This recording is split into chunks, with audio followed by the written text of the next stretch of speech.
Welcome to the Nissan pregame rush. Nissan, premier partner of the Heisman Trophy.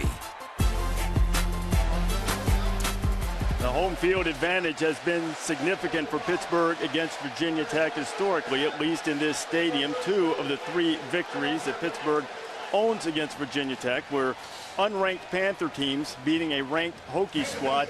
Neither of these teams ranked tonight, but Pittsburgh does have the ACC's leading rusher in James Conner. Samantha Ponder joins us.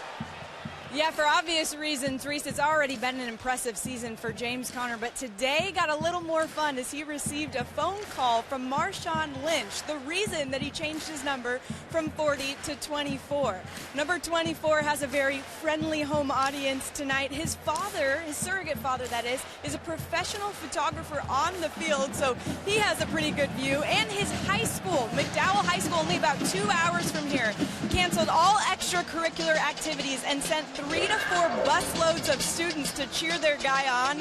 They are expecting a show tonight, as coaches have told us that he will play both running back and defensive end for the first time this season, Reese. And Samantha, when Pittsburgh initially offered James Conner, the idea was to play him at defensive end. That's where he had stood out in their camp, but as a senior in high school and the opportunity to play more running back, excelled there. Called up the coaches and said, what do you think if I at least take a shot at carrying the ball? Turned out to be pretty good at that. He's also a really good pass rusher as well. There is Frank Beamer, the winningest active coach in college football. By the way, an early happy birthday to Frank, who will turn 68 on Saturday, and he'd like nothing more than for his birthday to get a victory here in the Steel City against Paul Chryst in his 3rd year as the Panther head coach. Paul got his first victory as Pitt's head coach by beating Virginia Tech. Just about set for kickoff. Virginia Tech won the toss. They deferred, so Pittsburgh is going to get it first. Avante Maddox, the freshman, is carrying it back for the Panthers. Stumbles as he crosses the 20 and twists his way up close to the 25-yard line, and that's where the Panthers will put it in play. They got off to a great start early, beat Boston College in the early part of the season, but then lost 3 straight games. Defense has been outstanding. You've heard about James Conner. You heard David and Jesse talk about Tyler Boyd. The issue is getting Tyler Boyd involved enough in the offense, as the quarterback Chad Voitic has to find a way to get it to number 23 tonight. Conner's in the backfield, and this was part of the plan to see if Voitic could make them pay with a little gun run stuff, and he does by picking up a first down on the first carry. Here is Voitic, who is a redshirt sophomore from Cleveland, Tennessee. His numbers on the year, Jesse. And he's a good athlete. He's a running quarterback. You can see that. He's got some mobility. I think they need to do that more in the offense tonight. He's going to see a lot of looks from Bud Foster and a very good defense. He's going to have to play well in the passing game. Pittsburgh's built on the running game, but he's going to have to give him a little variety. Pressure coming off the edge. Voitic pulls it and eludes a tackler, and it's a positive run. David, you mentioned it. This is a tremendous athlete. You take a look at the first 3 games, the success he had with his legs and what that meant to this offense versus what's happened in the last 3 games. He's been doing it more with his arm, but you're right. They need to have balance, and he's a guy on design runs like that. He's got to make plays, and he's going to have to make plays scrambling when stuff breaks down tonight because Virginia Tech will bring the house and pressure him.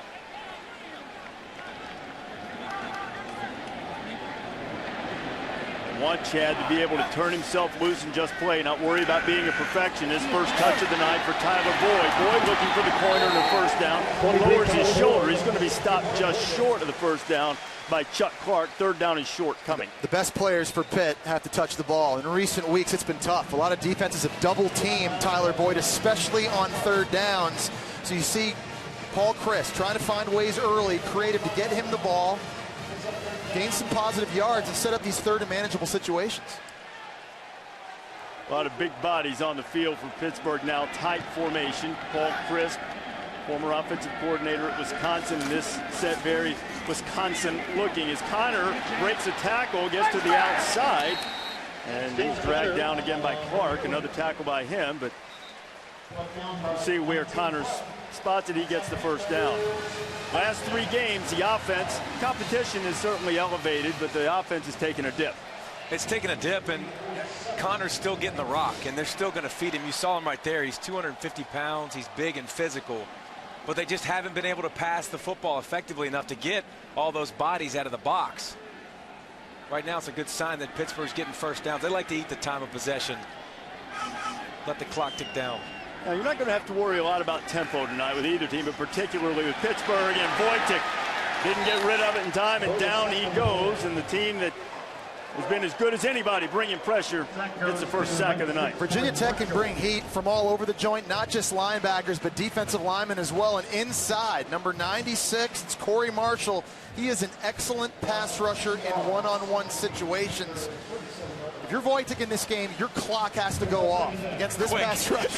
You got to get rid of the ball. That was the 27th sack of the season. Second most in college football, and it lost 10. So they'll try to get some of it back with another quick screen to Boyd. Boyd has 10, maybe 12, so at least made the third down somewhat manageable, and Clark is on the stop again. They don't want to see the matchup on the outside with Boyd and Fuller. We're not getting it right now, you can see, but Jesse talked about it, getting the ball in his hands as quick as you can, because he's a dynamic playmaker. They got to find ways to manufacture touches for him. We've mentioned, guys, on third downs, defenses have double covered Boyd with two players. Now, what does Virginia Tech do right now? They've got Fuller, Kendall Fuller, number 11, kind of lined up outside, and Boyd right now in the slot with no one over top of him. You see him right here. Wojtek's got heat coming from behind him. When you make the corner, nope, and the football's loose. It went down, and Derek DiNardo jumped on it for Virginia Tech, and it's a turnover. The Hokies force it.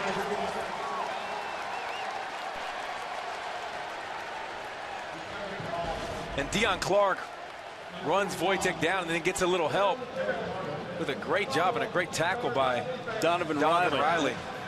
No doubt it's a fumble. That ball's out easily, and Virginia Tech's going to have excellent field position to start. And guys, I think it was a missed opportunity for Pitt and Boyd, because he actually had Tyler Boyd wide open over the middle of the field in the slot. He hasn't seen that very often. Just take a look here. Number 23 in the slot working against the linebacker, Chase Williams.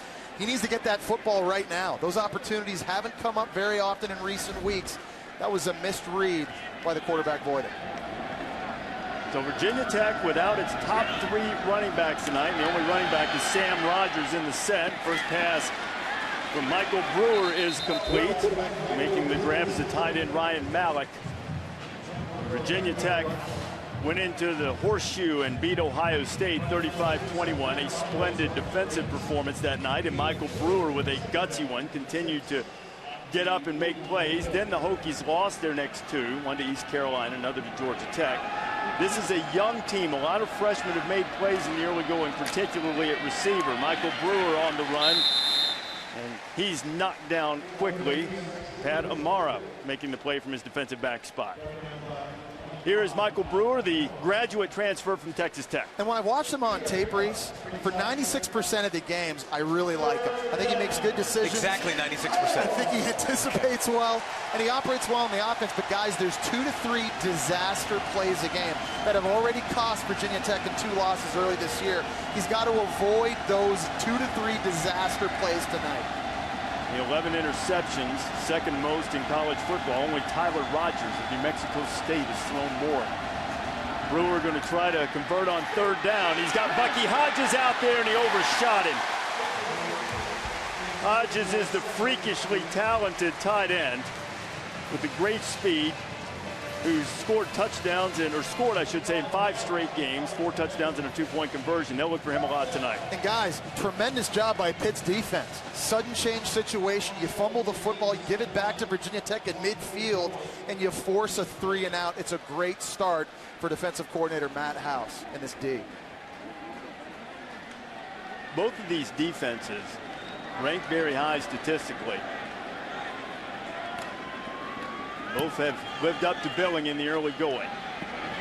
Short punt. Boyd makes the fair catch at his 13-yard line. A missed opportunity to get the ball to Tyler Boyd on the first drive. Boyd and Connor, they'll have to carry the load for Pittsburgh tonight if the Panthers are going to knock off Virginia Tech. You'll see the big fella when you come back to Heinz Field.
Heinz Field here in Pittsburgh.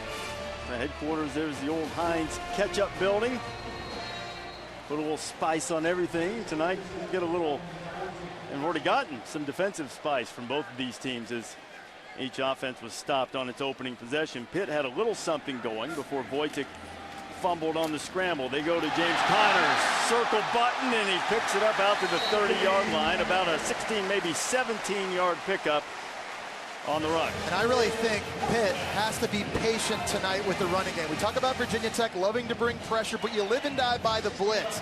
Pitt's going to have a lot of runs tonight that are 1, 2, and 3 yards, but if they dial up the right run at the right time, they can gash Virginia Tech tonight on the ground. Last 3 games, defenses have loaded up to try to stop Conner. You saw the drop-off in his production as a result in the last 3. Back to Conner. He's hit immediately by Kenny Canham. And Conner, we got to meet him yesterday. He's 250 pounds, and he doesn't look like it, but he's put together so well, and he's got good feet. He's very physical. You start looking at this Virginia Tech defense, they're not big. I mean, linebackers are 215, 210 pounds. Up front, they're not huge. So you wanted to, when Conner finishes runs, square his shoulders and let him fill you all night. Conner, good running room off the left side. He's up close to the 40-yard line. He'll be a yard or 2 short of the first down. And last year, he only carried the ball a couple of times against Virginia Tech. He got hurt. He said, they haven't seen me yet. They're seeing him now. Yeah, they said, to Dave's point, they haven't felt him yet either. And you see this. This guy is north-south, and he moves the pile. When you watch Conner run tonight, watch all of the hidden yardage in some of these runs. When he's falling forward, it shows up big, not only on the stat sheet, but it can show up in the win column tonight for Pitt. Giving it to him on 3rd and 1. You betcha. Conner there it goes. Moves the pile. First down, Panthers. And here's an example of him being able to move that pile. Getting some push up front, but look, loaded box on defense. There's no mystery. Downhill, put your head into somebody's back and drive those legs. Pittsburgh picks up its 4th first down so far, and there's Bud Foster, the longtime defensive coordinator for the Hokies.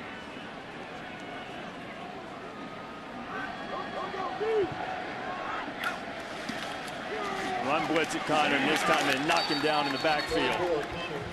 Dietrich Bonner came in the backfield to cut his legs out from under him. Yeah, the secondary plays downhill, and they play fast. And when they ID run, they're aggressive. This is a secondary that loves to tackle. Check out right here, coming straight right into your living room, right into Bonner's legs and shin.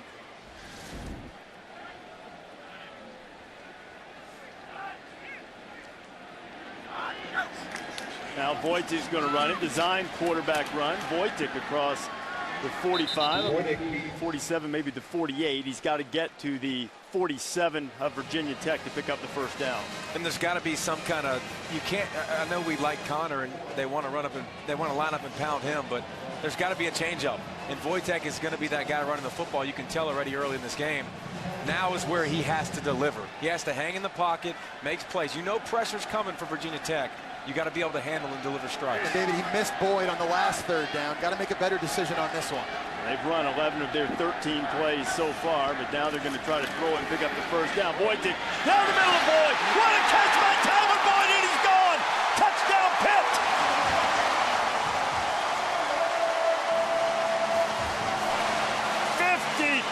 Yards, and what a grab by Boyd. We talked about the key matchup of this entire game. Tyler Boyd one-on-one with number 11 Kendall Fuller, and who is going to win matchups? This is just a simple seam route, David. Number 23 comes away with this win. And look at Fuller. He's outside. He's taking the outside of Boyd. He's expecting help from the safety on the inside, and the safety takes a horrible angle. Doesn't provide much help for him. We said Boyd versus Fuller. Boyd says, I got one. There have been times when Boyd's been a little bit frustrated about not getting the ball. Caught a couple of screens. Now he gets a seam, and Tyshawn Jarrett just whiffed on the play, and Boyd made him pay. 7-0 Pittsburgh.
ESPN Thursday Night College Football is brought to you by Nissan, premier partner of the Heisman Trophy, and Aflac. Ask about it at work. This is the Cathedral of Learning on campus at Pitt. And in this common room in 1957, Jonas Salk administered his new polio vaccine, and Pittsburgh was the first city in the United States to rid itself of polio. Great medical school here at the University of Pittsburgh.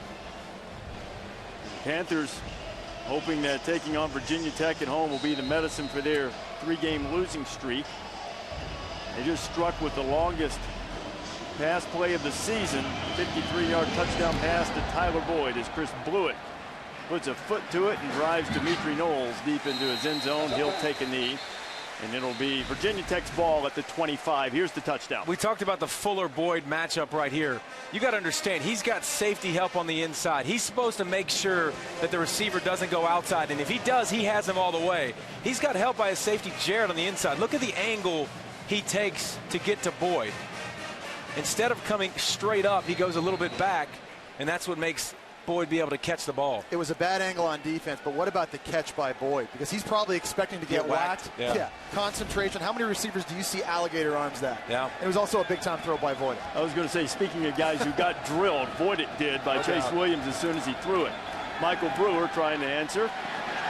Now Brewer's going to heave one deep. He's got his freshman forward out there by himself, and he couldn't get enough on the ball. Terrence Webb was there, and Brewer was feeling some pressure, and for a moment he had Ford wide open. He just couldn't get his feet set to deliver the football. Wide open is an understatement. I mean, you got Ford running down the field. What's this? I mean, whoops. You see Webb, the safety, got caught with his eyes in the backfield, and Ford was going, throw it to me, throw it up. Couldn't get it to him in time. 2nd and 10. J.C. Coleman is at running back. If you're just joining us, Marshawn Williams, the freshman, out with an ankle injury tonight. Here's Coleman, who played quite a bit in the past, but not as much this year. A flag comes in at the end of the play. Jeff Flanagan is our referee tonight in the ACC crew. And he got a holding call on Virginia Tech.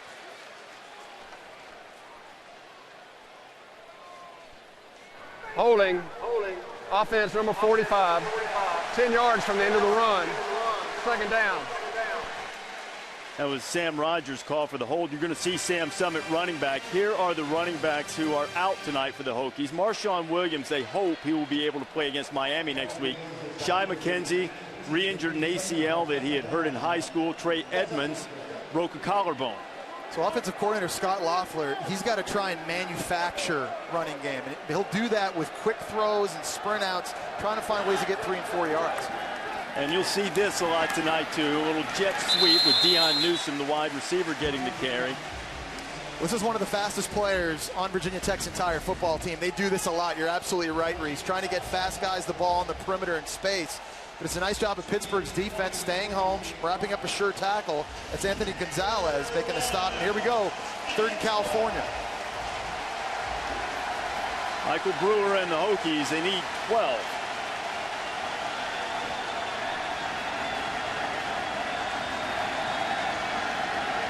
Virginia Tech is yet to pick up a first down tonight in the first nearly 7 minutes of, nearly 10 minutes of the quarter. Now they don't have one either as David Durham, the Ohio State transfer, gets a sack, and Virginia Tech will have to punt it.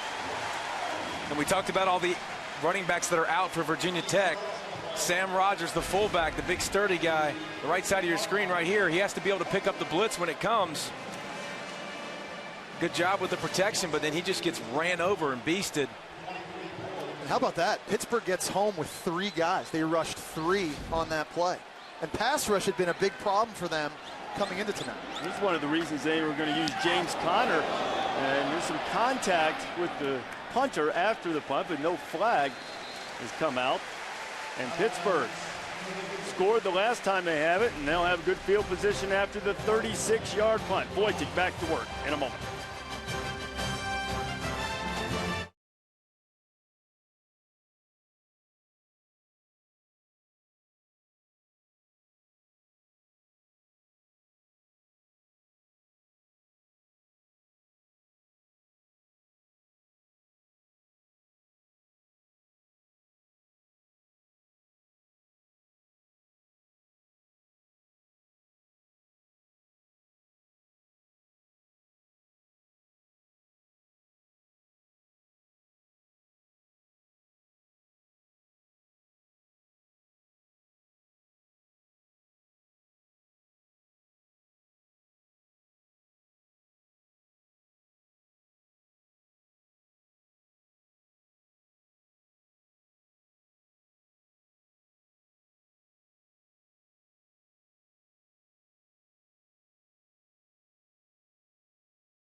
The gold on these helmets is no accident.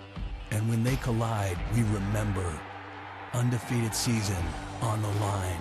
College football playoff on the line. Gold on the line.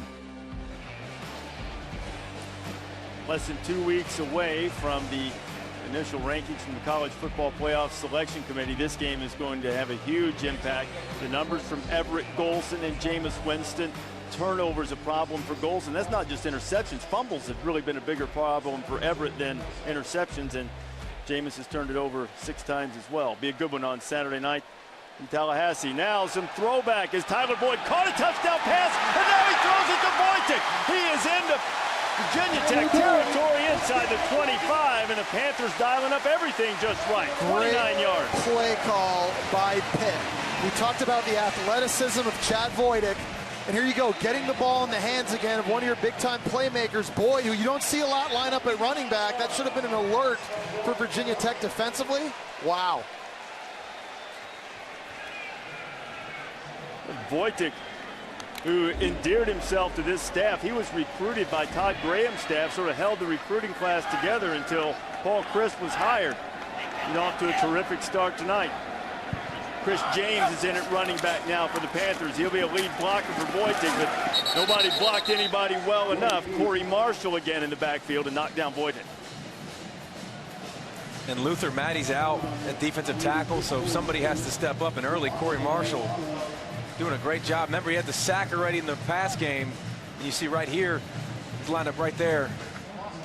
Doesn't get blocked. 2 guys attempt, and he gets in the backfield and makes the play. This Virginia Tech defense is one of the fastest in the country, just extremely, extremely active up front. Lead James in. They'll go back to Boyd. Boyd get it down to the 15. There is a flag that came out right at the 20.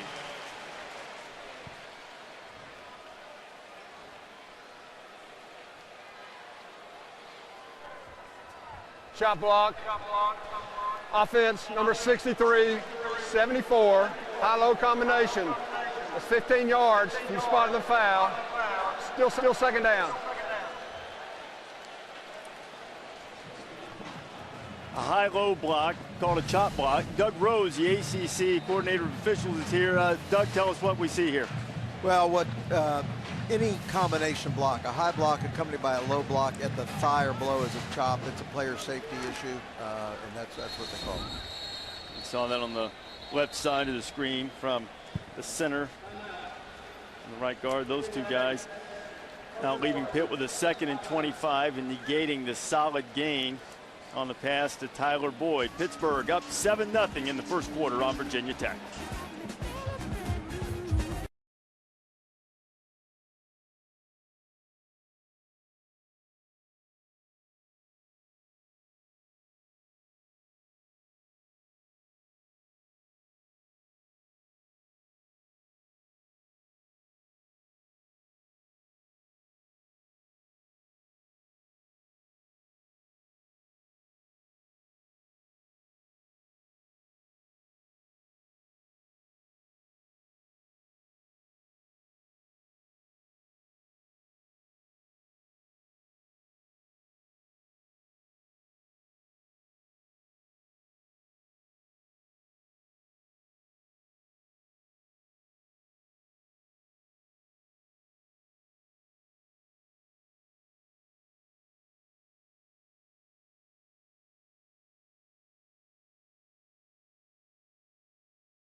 Chad Voidick's done a little bit of everything from the quarterback position. We expected to see him run as part of the game plan. As quarterback, you know he was going to throw.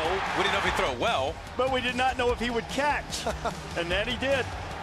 He's having a big game, guys, and he's a guy really that had to play better. You know, coming into this game, they'd had 3 offensive touchdowns the last 10 quarters. Chad Voidick was just trying to do too much. Early in this game, he's on fire. Rashid Ibrahim is the speed back, and Virginia Tech's defense is now clamping down. Daddy Nicholas was out there along with Deion Clark, and now it's 3rd and a really long way in. And talking about him trying to do too much, and we've watched him on tape, guys, just forcing throws he didn't need to throw, bad interceptions, not always throwing on time, not throwing the ball away. and taking some really bad sacks and putting this offense in a bad position. He hasn't always had a lot of help early this year, but he's got to play at a higher level, and so far in this game, he's doing exactly that.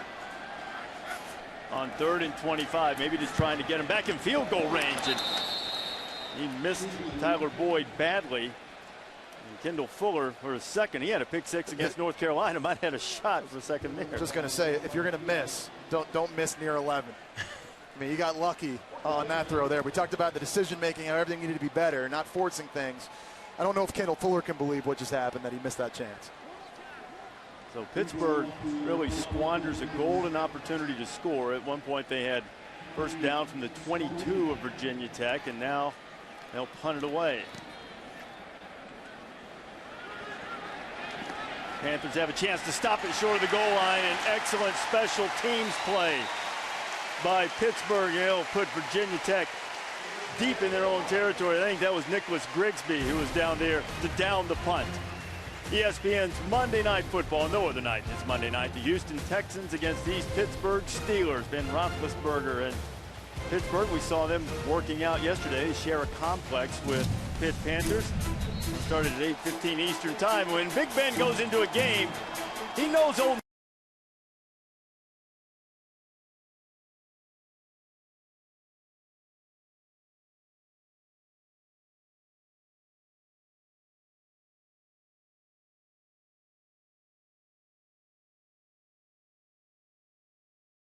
game that you just saw. It was here, right?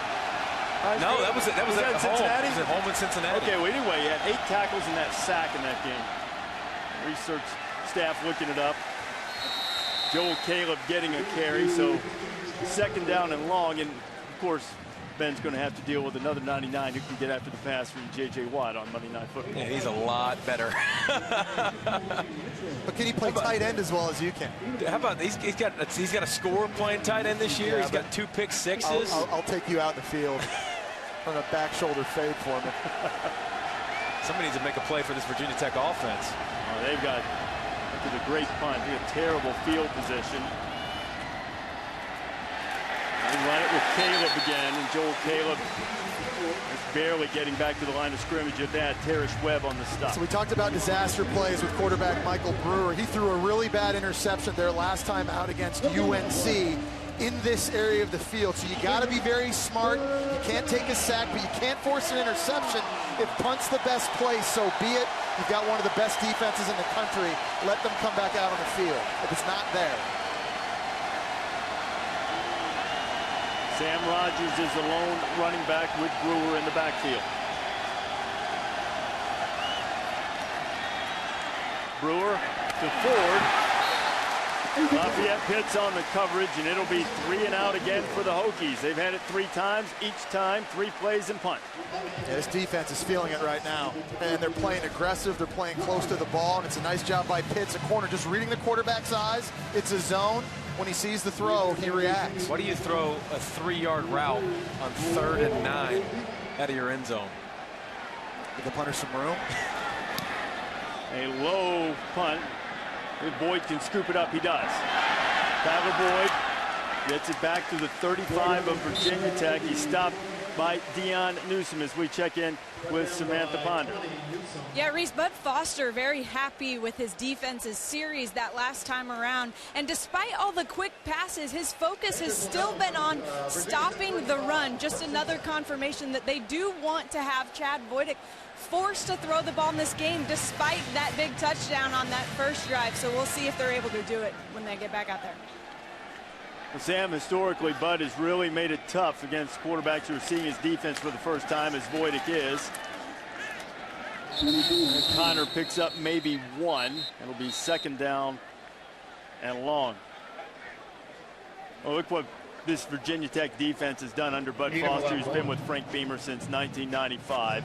They just don't score on them. They put countless guys in the NFL. They've been great at cornerback. They've been befuddling to the opposing quarterback. And it's always in reload mode. I mean, you come into this year and you're like, oh, they're replacing basically the whole front 7. They're going to struggle a little bit. And you turn on the tape and you go, nope. I mean, you got guys that can run and just so well coached. He does some unconventional things, but he's one of the best in college football. First quarter is over. Foster's defense did give up one big play, but they also averted another opportunity that Pittsburgh had to score. So the Panthers on a 3-game losing streak, trying to turn it around, and after one quarter in the Steel City, they're up by a touch.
This is the ACC on ESPN, an ACC Coastal Division battle between Pittsburgh and Virginia Tech in the first 15 minutes, dominated by the Panthers, who outgained the Hokies 144-7. Hokies still looking for their initial first down. There's quarterback Michael Brewer listening intently on the headset. Scott Leffler, the offensive coordinators, they try to get something going. But important now, as Pitt starts with a 2nd and 9, that they take advantage of this good field position they had. And Boyd short hops Tyler Boyd. It'll be 3rd down and 9. Chase Williams was applying the pressure. And we talked about his athleticism. You want to try to get him outside the pocket, make the reads easy. Look at 23. If he's open, trying to throw it to him. He had a chance to throw it to him there, but he also had a chance to hit Manessa Gardner underneath, which I think was the second time in tonight's game. No. Everything works through 23. Right, but I'm saying 23 first, everybody else next. You've got a giant target in 82 right in front of you for a gimme 5 yards. Help make the 3rd down easier.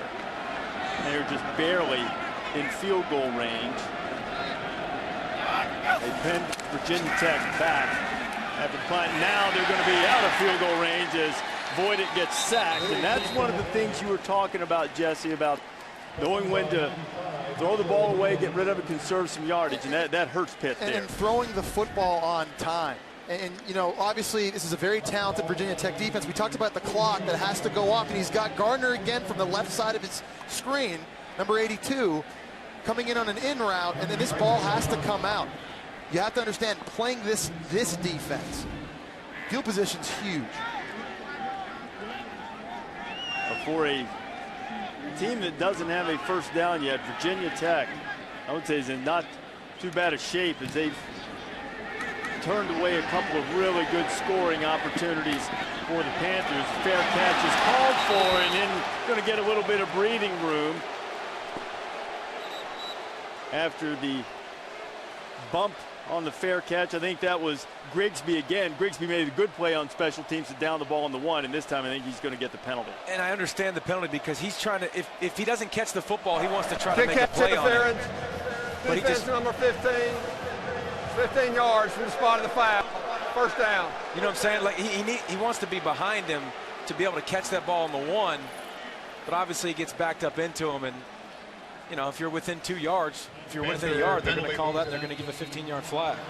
Big for Virginia Tech. They were at the 1 their last possession to start. Now it pulls it out outside the 20. And David, a couple of significant penalties that have helped Virginia Tech. Obviously this one, and then the chop block earlier on the drive that really took Pittsburgh out of scoring range as the Hokies go to Joel Caleb, and Caleb is wrapped up and dragged down by Anthony Gonzalez. Virginia Tech, as we mentioned right off the top of the telecast, this is a battered football team. Marshawn Williams, the freshman, is out with an ankle injury. Luther Maddie, the defensive lineman, also out. You see what Maddie has done in his career. Williams is a freshman who has just been sensational. They're missing him tonight.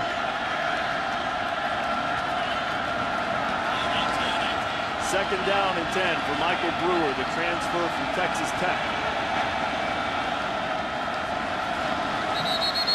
And flags fly just as the ball is snapped. It's going to be a false start. Before the snap, ball start, 71 offense, 5 yards, still second down. And Reese, having those guys out, those are the big backs. They're 220-plus pounds. This offensive line doesn't create a bunch of room for backs to run. So that's why they're struggling to run the football. They got guys usually that are breaking tackles, and that's how they get the running game going. Penalties have been a problem for Virginia Tech. 8th most in the country. When you don't have your horses to run the ball, you can't be sending yourself backwards with pre-snap penalties. As Brewer completes the pass to Bucky Hodges. Reggie Mitchell on the stop, so it'll be third down and long. It's huge for this offense to be able to convert this, obviously, and finally get into some sort of rhythms. They haven't been in that yet in this game, as you can see already. 0 for 3 on third down, so there are a lot of weapons. You just mentioned Bucky Hodges on a big catch. There's some dudes that can win one-on-one, go up and make some catches. They got talented true freshmen on the outside. Give someone a chance.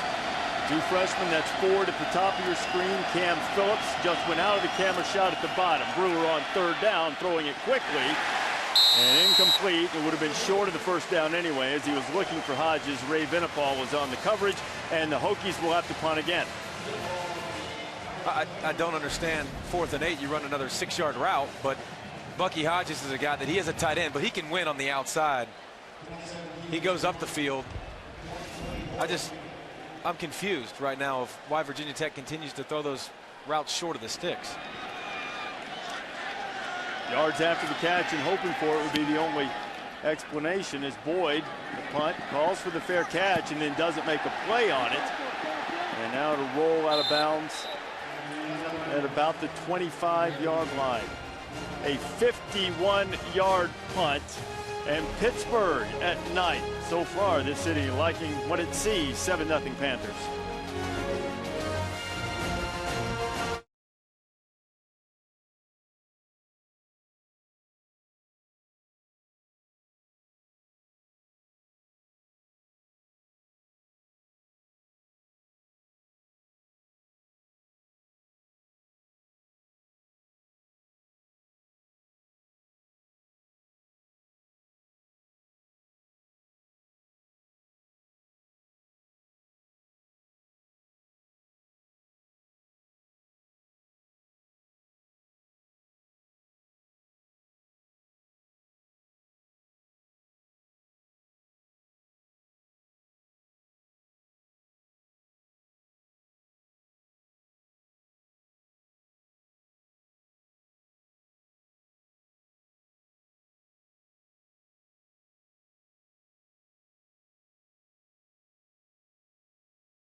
Football Playoff.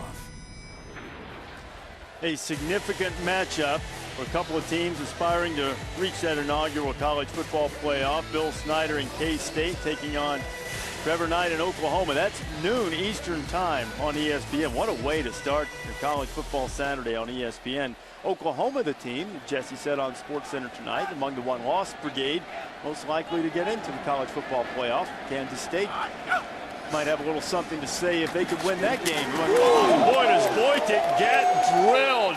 Daddy Nicholas. Daddy bringing the wood. Remember, Wojtek, there's no backup quarterback, but Daddy giving some parental encouragement and discretion and punishment.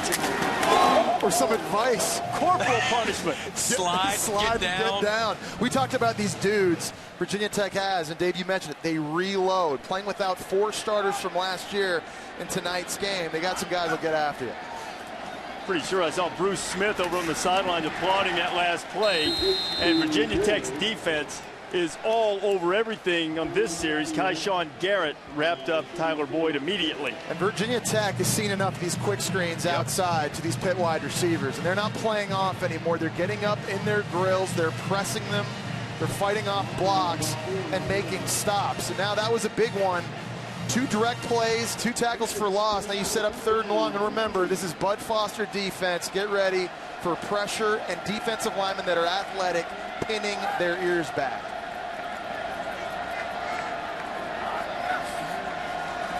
Here they come. He can him off the corner. Wojtek going deep, giving his man a chance. And he was looking out there for Jester Weah. And Bruce likes that one, but not nearly as much as he liked the big hit from Daddy Nicholas on Wojtek a moment ago. Talked about this defense. There's going to be pressure. You're going to have to make throws in small windows. This time, he goes away from Boyd and goes away from Fuller at corner. But Chuck Clark doing a nice job going up and knocking that ball away. The Panthers will have to punt it away with Ryan Winslow. And there's Greg Stroman. Stroman looking for the corner, and he's got an alley. Stroman into Pittsburgh territory, and he gets inside the 35, and now special teams. Maybe not quite what it's been in some years past, but special teams flipping the field for Virginia Tech. A 47-yard punt, 38-yard return. And they need it. They've started from their own 20. They've started from their own 1. They needed a play. They needed some energy. This offense needed something to get excited about. It's the first initial block. The up back to the left side comes in and gets number 4 right there. Nice little design, too, because they also faked a reverse on that return, trying to slow down the coverage unit. Maybe this sparks Virginia Tech on offense finally. A lot of freshman playmakers for Virginia Tech. Stroman also in his first year as a Hokie with a huge return. That's been the best play of the night. Virginia Tech flag comes out as Brewer was throwing it out and looking for Cam Phillips apparently. Let's see what the flag is about.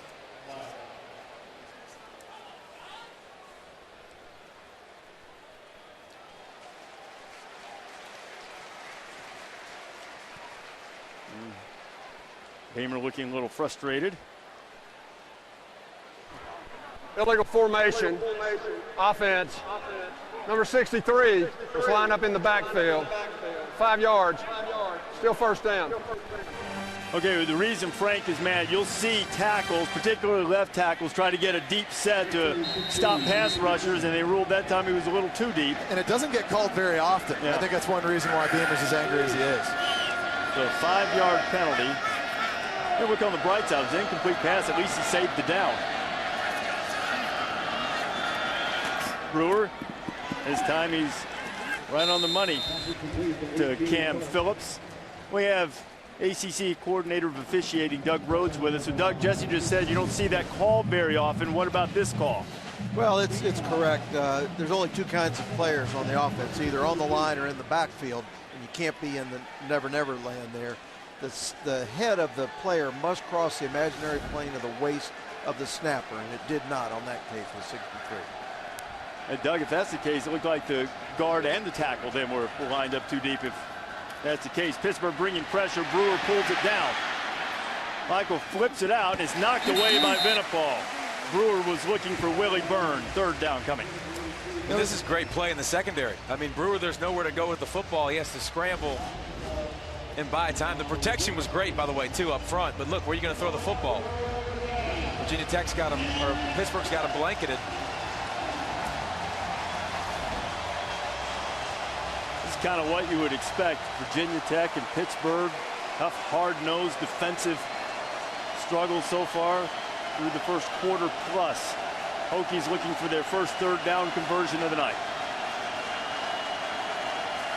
Pressure coming quickly. It was Grigsby on the outside. I think he might have gotten in the neutral zone too fast. Free play. Up it goes, looking for Phillips, and it's incomplete. But I'm pretty sure that they're going to get Nicholas Grigsby for coming across in his pass rush Offside. a little too quick. Defense number 3. 5 yards. Still third down. We talked about how Pitt had some issues with their pass rush coming into this game. On third down, they love to bring the junior Nicholas Grigsby in the game. They line him up on the outside, and you're right. He's been their most consistent off the edge. This just too early. There's a heads-up play by Brewer, understanding he had a free play and trying to take a shot. They just missed the true freshman, Cam Phillips, in the end zone. Well, Webb delivered the shot, but Venipal, it appeared, got a hand on the ball and kept Phillips from being able to haul that in. So a reprieve for the Hokies. They need 5 yards. So run 5 yards, right, Pollock?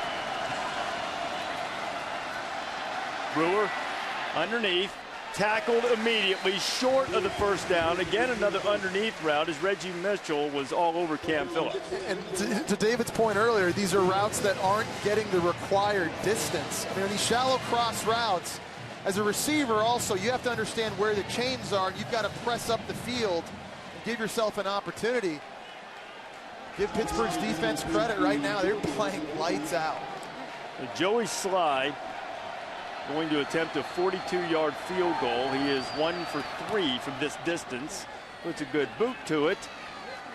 And it is good. So Virginia Tech salvages some points after the terrific punt return by Greg Stroman.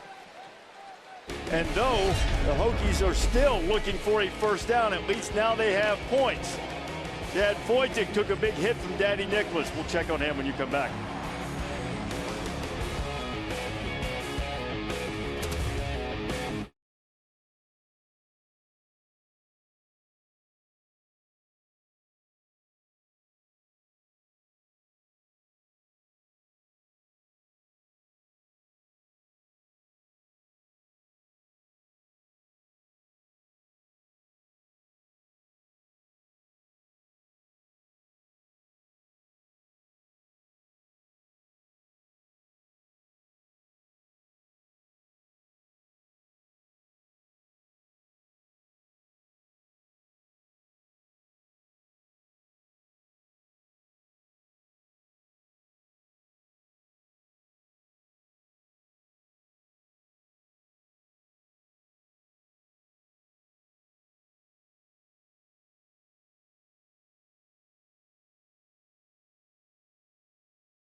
ESPN Thursday Night College Football is brought to you by BMW.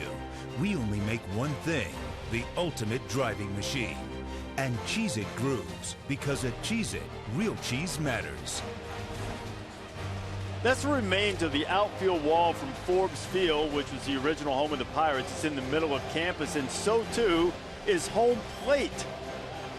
See visitors to campus all the time making the pilgrimage to see that wall and see home plate. 4 World Series played at Forbes Field. Bill Mazeroski had that Game 7 ninth inning walk-off home run in 1960 against the Yankees. Give the Pirates World Championship. Virginia Tech has turned a long punt return into a field goal.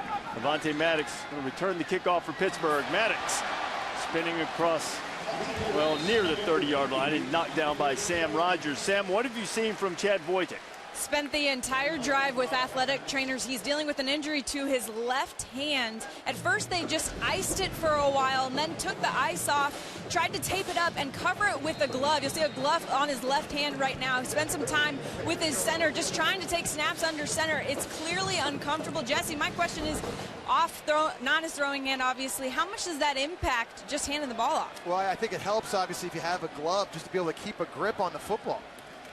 Handles that snap cleanly.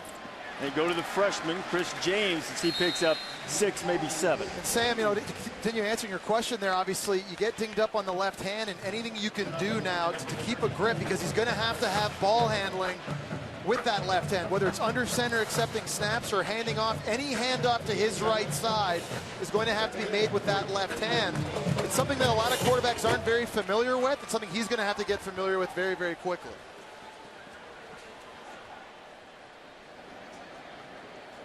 Second down and 3. Again to the left, so the handoff with the right hand, and James picks up maybe a yard. It'll be 3rd down and short. And we've seen Pittsburgh give James Conner a little bit of rest here too. And one of the things they wanted to do, as Conner comes back into the game now, is run Wojtek. But they don't have any depth at quarterback behind him. Trey Anderson's been banged up. Behind him, nobody that's played. And now Wojtek's got the banged up hand. Exactly. So now that was my next point, is you wonder how much now they'll be willing to run him. 3rd down and 2. Go to Conner. He's looking for room and not finding any. And then the football comes out late. And Virginia Tech has it. Chuck Clark. Second fumble of the night for Pittsburgh. Second one lost as the ball just squirted away from Conner on 3rd down, and the Hokies will have good field position again. It's the second time Pitt's fumbled. It's tough sledding when you're running into 10-man boxes like they are. You know you've got to have very good ball security. As you take a look at this again, and it's hard to tell from that angle there, guys, was his knee already down when that football came out? One of the things that makes Conner great is getting second effort yards, and you see him bounce off the tackle. But watch DiNardo come in there, and you could see it's a heads-up play for him to strip it out, but that's close. Ruling on the field was a fumble, so you need conclusive video evidence. His elbow is down right there. Yeah. That's not a fumble. And forearm is the same as the knee. And one thing we should point out, our replay booth tonight, we'll be able to see exactly what they're seeing. They've got a couple of extra angles tonight that they're seeing initially. The idea of this, of the ACC, is to try to eliminate unnecessary stoppages, but obviously I'm going to stop and get this one right. There's 2 parts of this that are important, obviously. 1, determining whether or not it's a fumble, and 2, if that forearm was down, was it short of the 1st down marker? Remember, that was a 3rd and short run by Pitt. So watch the left elbow. Hits the ground down. There. DiNardo. DiNardo had a fumble recovery earlier in this when he knocked loose. Chuck Clark got it. So what do you think, boys? I want to say he's down, but it's 4th down. So you're not saying you're not going to go for it anyways? No. Take a look at this again. His left knee, you can't really tell what happens with his left knee there, although and his left elbow is going down. It appears as though it hits first before DiNardo strips that out. So as we mentioned, we've had Doug Rhodes, ACC officiating coordinator, with us tonight. Yeah. And so, Doug, as you look at this, Doug, obviously the forearm being down would also rule him down, correct? That's correct. Anything other than the hand or foot that touches the ground, he's down. And that's what the replay official's looking at here. It's a little bit obscured here in this view. Yeah, can you see the forearm? Do you think it's down? Yeah, from this view, what I'm looking at here, I think the elbow's down. But again, it's got to be indisputable beyond all doubt. So I'd want to see one of the other views. But from this one right here, from the end zone view, if his elbow strikes, which it looks like it does there, but then we can't see the ball. So that's the two elements that the replay officials trying to piece together to be indisputable. He has to assume it's correct on the field before he can make that change. Again, if you do overturn that, another part of that is where did that elbow touch the ground? Because it appears as though it's short of the first down marker.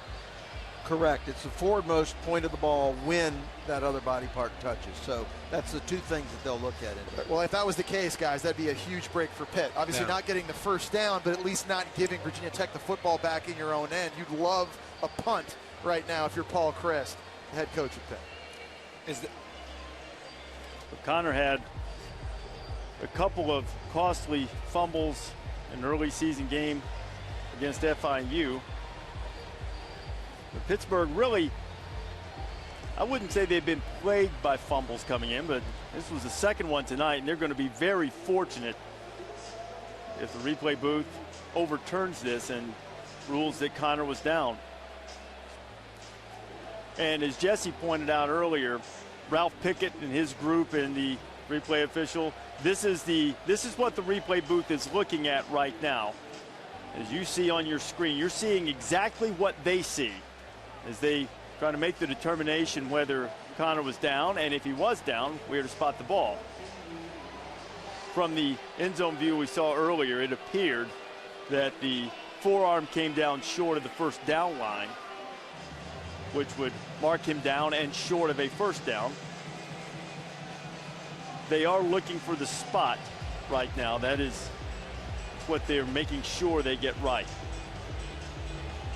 which would suggest that they're going to reverse the call and say that Connor was down by contact. Otherwise, the spot would be where the return ended.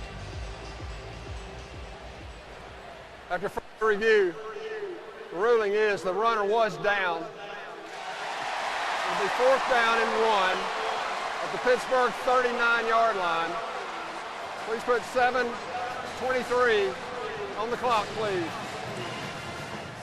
So this is a significant break for the Panthers, because rather than having Virginia Tech get the ball at the 39, they'll get a chance to punt it away. But the last time they punted it to Greg Stroman, he returned it deep into Pittsburgh territory. Stroman is back there with Kyshawn Jarrett, who the last time he was in this stadium took a punt back 94 yards for a touchdown. It's going to be Stroman from his 11.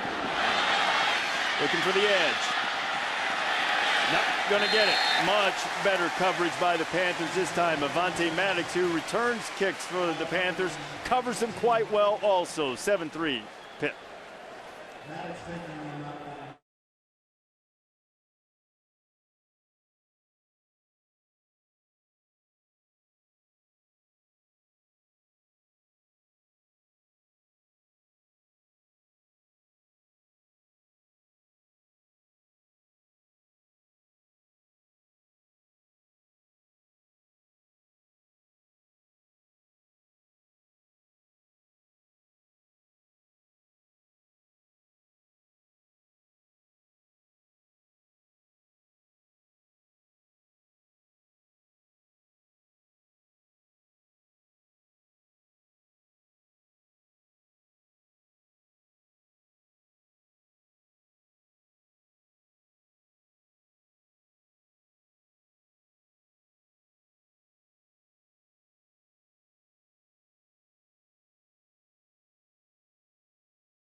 Time now for your Dr. Pepper conference update. All eyes Saturday night will be on Florida State, Notre Dame. Advice to the youngsters down in Tallahassee: pace yourselves. Game day begins 9 a.m.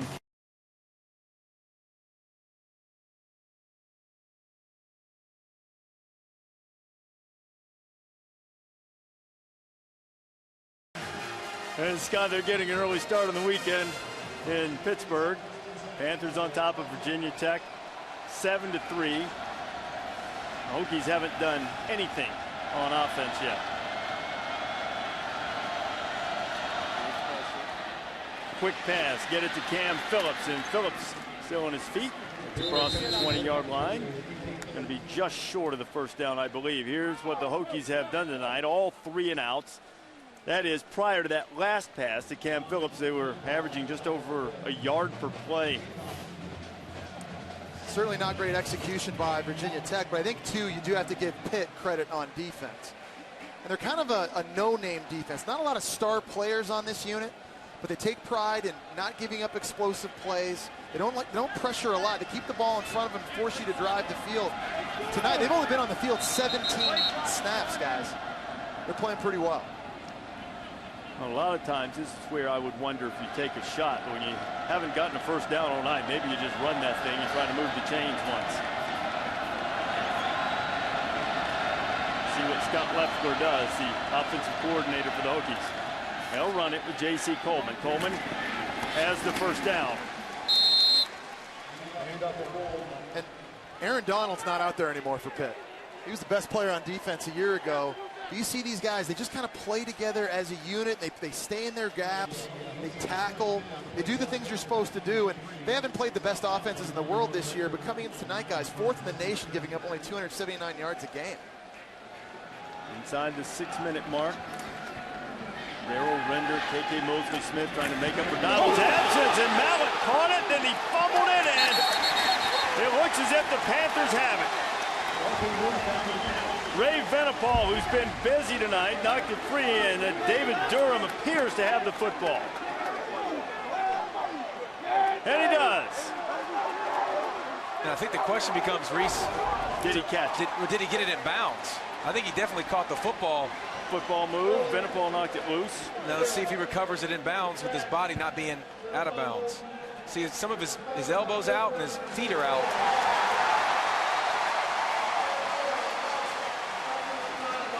Venipal's been flying all over the field.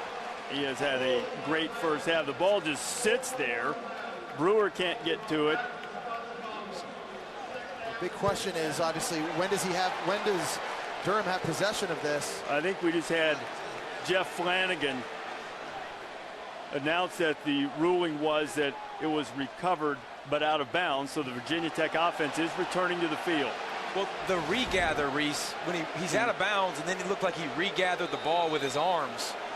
So remember, if any part of your body's out of bounds, you can't recover that fumble. So therefore, it's ruled as a forward fumble by the offense. Pittsburgh recovered the ball out of bounds. It's under review. And then it's at the point of where he fumbled it is where the spot should be, if that's in case the call. The first thing the replay officials will look at is to ensure that it was a complete pass as called on the field. We're keeping Doug Rhodes busy up here tonight. So, Doug, enough of a football move in your judgment there to be a complete pass? Yes, a catch is a process. Possess the ball, control the ball, and then make this football-related move. I think when he turns to make that step, he meets that requirement. Now the issue is going to be when the ball's recovered, is the recovering player in contact with the sidelines, or is he completely in bounds? And from the one view here, it appears he recovers it in bounds. But I'd like to look at it at another view. But I do think we have the elements of a catch here. Okay, that's the first thing. But, Doug, to your second point, in terms of having possession and where you have to come down, because his body landed out of bounds, but it appeared he might have possession of the ball. Right, it's the sequence. After further review, it's been determined that the receiver might control the ball and complete the process to catch. It's an incomplete pass. Second down, Virginia Tech. Please reset the clock to 5:45. Okay, Doug, as you rejoin us now, so what they ended up ruling was that the catch was not completed. Correct. The first part of the element, evidently they had a picture in there or a view that showed that he didn't have that clear and complete control when he made that turn. He clearly made the turn for the move, but they had a view that showed he didn't have the clear and complete control. Surely looked like he had complete control of the football. Yeah, and that's the difficulty with replay is, you've got to be absolutely certain before you change it. So. Reasonable minds can differ. And some here in Pittsburgh are differing in the stands. 2nd down and 10 after what was ruled an incomplete pass. Coleman looking for running room. Doesn't find much of it. Durham, and this time the ball is loose, and this time Pittsburgh has it for sure. K.K. Mosley-Smith.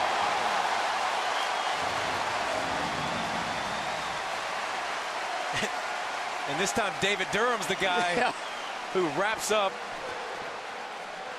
Coleman and does a good job. It looked like keeping him off the ground. And I think Coleman's knee will be, see if it's down. It's definitely not down. Well, he's lucky.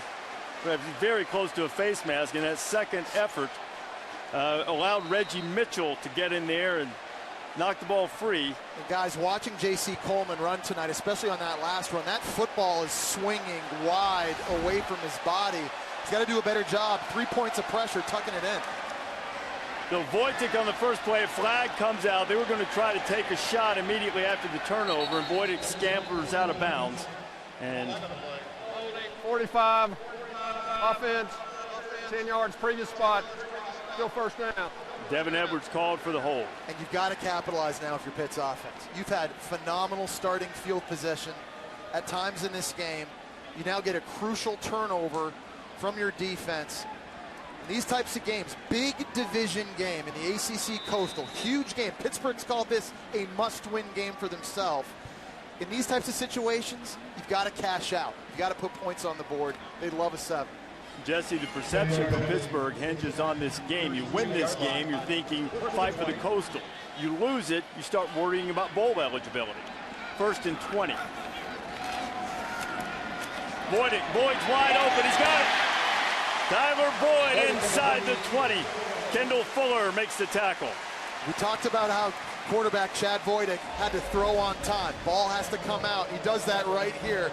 On rhythm, one hitch, very quickly the football comes out, giving Boyd an opportunity to make this play. And Fuller's 20 yards off in man coverage. I mean, that's an easy pitch and catch. You could have ran a speed out. You could have run anything right there. You got to come up and challenge him on the line of scrimmage. That's one thing. It's interesting, right? You always see these corners pressing. Yeah. Not playing off as much as they did. They picked up 16 on 1st down. They went to Connor on 2nd. He runs through a couple of guys, and James is going to pick up 1. 3rd down and 3 coming. And this is an offense that doesn't do well when they get behind the sticks. Now you got an opportunity to get back after the 1st and 20 with the big play to Boyd. Now you got 3rd and short, right where they need to be. You can use Wojtek's athleticism. You can get him on the move. I think you do. Yeah. I think you move the pocket here and give him a run-pass option, get him outside. As you see Pitt coming in the game, bringing Boyd out of the offense and going with big people to bringing an extra tight end. That was Scott Orndorff. Pittsburgh's been very good in the red zone. Touchdown percentage has been 71%, but they'll need to convert the 3rd down to get it here. Connor plowing. Connor on his feet, and he'll score.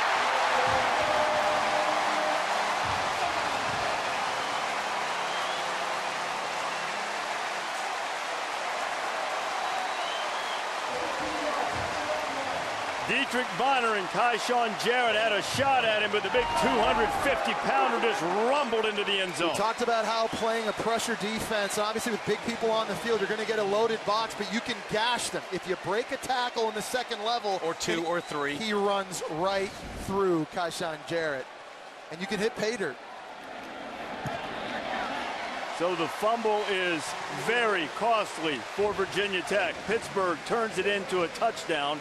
And with just over 3.5 minutes to play in the 1st half, the Panthers, who've lost 3 straight games, have a 14-3 lead on the Hokies. They have running back injury problems. J.C. Coleman trying to make a play, put it on the ground. Frank Beamer distraught, aggravated, and his team is down 11 after Connor goes into, as his T-shirt said in the pregame, beast mode.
Now it's time for the Aflac trivia question as you look at the wall at Forbes Field, which is on campus here at Pittsburgh. Babe Ruth hit his final 3 home runs at Forbes Field. For what team was he playing? Hashtag Aflac trivia. I'll let you let that one marinate for a while, or as David likes to say, marriate for a while. The big slugger for the Panthers is James Conner, and he slugged his way through a host of Hokies to go 15 yards for the latest score that put Pittsburgh up 14-3. Kickoff goes deep into the end zone. Hokies will take it on the 25 as we check in with Scott Van Pelt. Reese, coming up, Jaguar halftime report. We will give our full attention to the Florida State-Notre Dame game, some of the positional battles to keep an eye on. And with only so many seats at the table in the playoffs, some one-loss teams that will be well advised to win. And Oregon's always got some of the freshest gear. We rewind the clock to simpler times, back when the jerseys looked a little different and they got a win that really put the program on the map. We'll see you at the half. All right, Scott, we'll look forward to it. Of course, Mark May will join Scott at the half. Mark, Outland Trophy winner, College Football Hall of Famer for some of Jackie Sherrill's great teams here at Pittsburgh. And it has been a terrific first half for the Panthers, who have dominated. They have allowed just 1 first down to the Hokies. So 3:39 for Michael Brewer to try to get this Virginia Tech offense to end the half on a positive note. Brewer, quick completion out to Willie Byrne. Reggie Mitchell on the stop. You know, I think one way Virginia Tech can, you know, one thing they have to start doing is pushing the ball down the field. Everything we've seen in the passing game has been underneath. Brewer right now only has 6 completions. 30 yards. I mean, you've got weapons outside. You've got speed outside. You got to start testing this Pitt defense a little bit. 2 freshman receivers are wide. Ford particularly, they say, can take the top off. Underneath, an errantly thrown ball looking for Burns. A 3rd down's coming. What was that 2-yard route you were talking about, Jesse? Yeah, I mean, and that's a throw Brewer's got to make. In fairness, we've also seen him miss a lot tonight. It's been some of these underneath throws, but what about the go route down the field to Isaiah Ford that he missed early? But Michael Brewer's got to settle down. This whole offense, the way they're struggling running it right now, they're going to need to make plays through the air.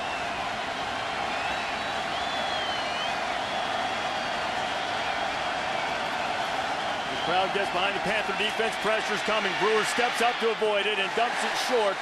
Well short of Byrne, and it'll be another 3 and out for the Hokies, who are utterly frustrated on offense. And it was good protection again. They picked up the blitz, but this is what you've seen from Michael Brewer all night. Just a little bit off. Throwing the ball down the field. Overshoots the runway by about 4 or 5 yards. 3rd and 10. You've seen about 3 or 4 routes way short of the sticks. Open man on the outside. He hadn't been able to connect, and the protection's been good. He's just got to make those throws. A.J. Hughes standing inside his 15 to take the snap for the punt.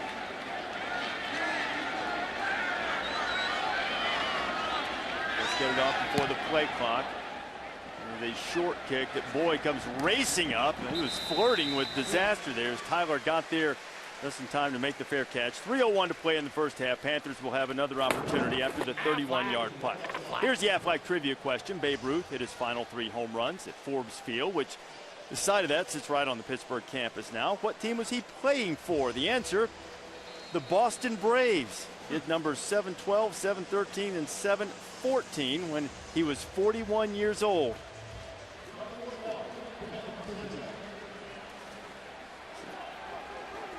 Perhaps it'll be the Panthers looking for a home run right before halftime to extend their lead.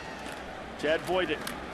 Oh, threw it right to it. Defensive lineman Corey Marshall, who dropped into coverage, and a costly gap by Voight.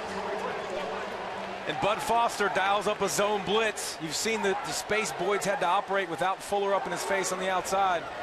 Watch what he does right here. Look at all the bodies near the line of scrimmage, and now watch what he does when you drop a defensive tackle right here out of the middle of the screen. He steps into the center, backs off, turns around, sees the crosser, reads Wojtek's eyes, and the big fella getting the pick. Well, there's a key on that too. Remember, James Conner wasn't in the lineup. They had their 3rd down back, Isaac Bennett, in the backfield, maybe tipping their hat they were going to throw the ball. So Good heads up, great reaction, huge turnover.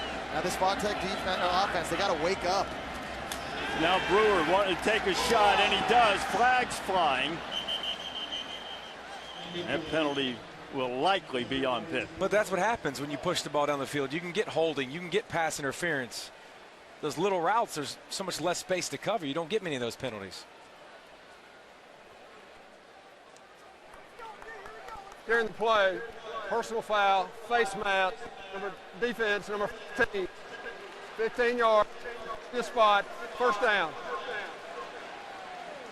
And Reggie Mitchell might have committed any number of infractions, from holding the PI to face mask. Face mask, the one they caught him on as he was scrambling to keep up on the throw. So now Virginia Tech is a great opportunity to swing the momentum right before halftime, inside the 25. Hokies have done very little on offense so far tonight, but trying to make up for it late. Brewer has his pass batted down. It'll be 2nd and 10. You know, we talked about top 3 running backs out of the game. This is another area of the field they really miss having Marshawn Williams, a 230-pound back. You get in the fringe area of the red zone when you've got to be able to run the ball. You see top 3 backs out. They've struggled to try to find the balance without those guys tonight. So other players got to step up. They've got Sam Rogers, a fullback, in playing tailback right now. And Sam's in the backfield right now beside Brewer on 2nd down and 10. Brewer, Ford turned around, it was right there. Good anticipation from Brewer, and he put it right on the freshman. And it's kind of plays into Brewer's wheelhouse. Remember, he transfers from Texas Tech. They like to spread the field, make quick decisions, and you see the receiver at the top, the freshman, Isaiah Ford. He throws that ball well before he breaks, comes back to the ball, makes an easy pitch and catch. Remember, the Texas Tech system, that's all they do is throw. So he's comfortable in the shotgun throwing the ball. That 11-yard play was their longest play from scrimmage tonight. Malik has it out in the flat, and Ryan Malik, the tight end, gets down close to the 5. And the thing I like about Brewer, too, he doesn't have a cannon. Everything is so catchable that comes out of his hands. It's a very soft football. So the opposite of what we saw last Thursday night. Exactly. When we saw heaters all night. Our guy Holman at UCF. But if he puts it anywhere in the framework of his wide receiver, they can come down with the catch because he throws catchable balls. And coming in motion, and flags flying all over the place, and a false start on a 2nd and 2. It's not loud here, Snap Reese. infraction, 79, offense, 5 yards, still 2nd down. So, I mean, you can't blame the noise at Heinz Field tonight. And Frank Beamer's having a hard time figuring out why these self-inflicted wounds keep happening. They call it a snap infraction, which is basically the false start on the center. And Frank's reaction, maybe he kind of double clutched in the snap. Well, it looked like Brewer wasn't ready for that snap when we watched that live. So it'll be 2nd down and 7. Virginia Tech still with a great opportunity, but they really need to get 6 off the turnover. Brewer avoids 1, finds a man in the end zone, and he couldn't get it to him. It's picked off by Reggie Mitchell.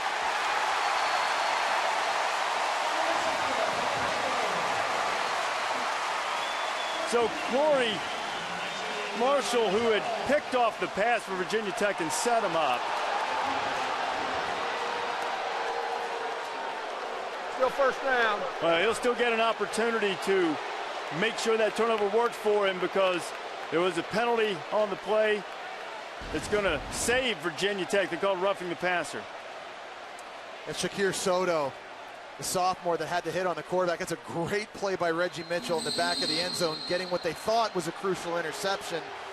But you just got to know better. Ball's gone. You've got to let up if you're Soto on Pittsburgh. That was a costly mistake. And we talk about Michael Brewer making those 2 or 3 decisions a game that he's got to clean up. That's a horrible throw. Run the football or throw it away. He got away with that one, and now the Hokies get a fresh set of downs. Sam Rogers has it. Sam's bowling his way for 2.5 yards or so. They're going to mark him down at 3. And he's a fullback. He was a walk-on, was 4th on the depth chart when he showed up last year, worked his way to the starter before the season. He can do everything. He can run the ball. excellent catching it. He can even throw the football. But he's a guy they need right now. He's their only big back left. Talked about those top 3 running backs out. This is an area of the field they need him the most. Joel Caleb is checked into the backfield with Rodgers.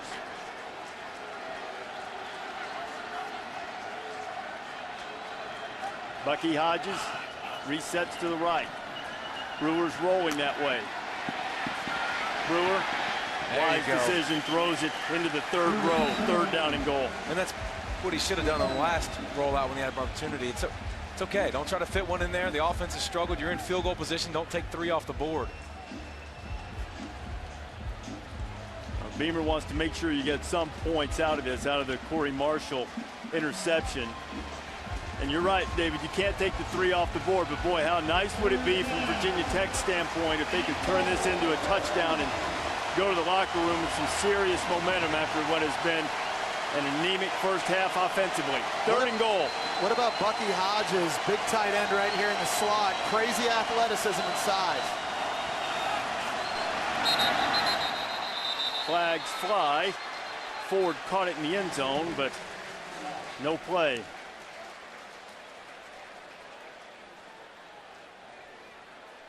Fourth snap, delay game, offense, 5 yards. Please reset the clock, 49 seconds, please. You see the play clock. They snapped it just after the 0, so they'll back it up 5. They're now at the 8. I guess on the one hand, a little more room to operate in the passing game.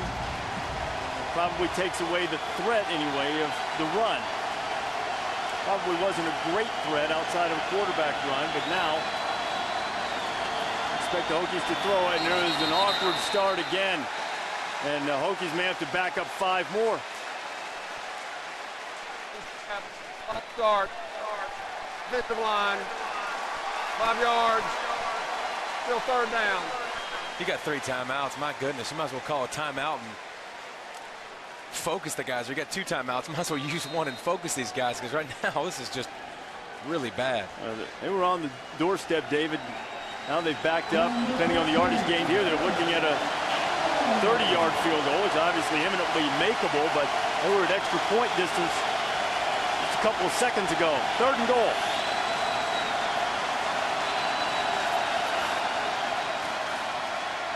Brewer underneath, got his man inside the 10, ball's on the ground.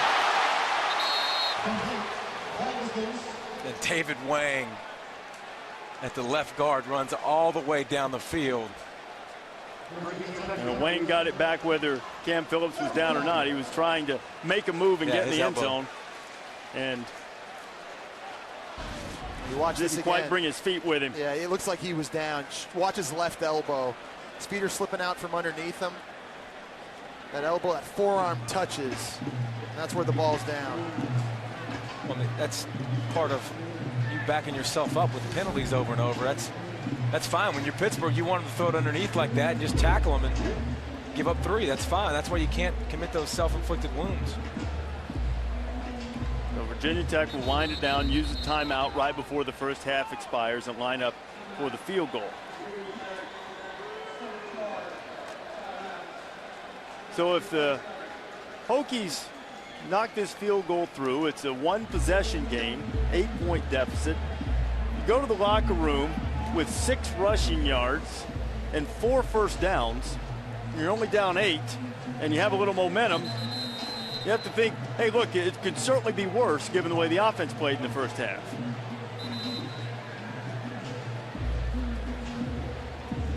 The line of scrimmage is the 7, and they'll set up for the field goal attempt. The 14-yard line, making it a 24-yard attempt for Joey Slye.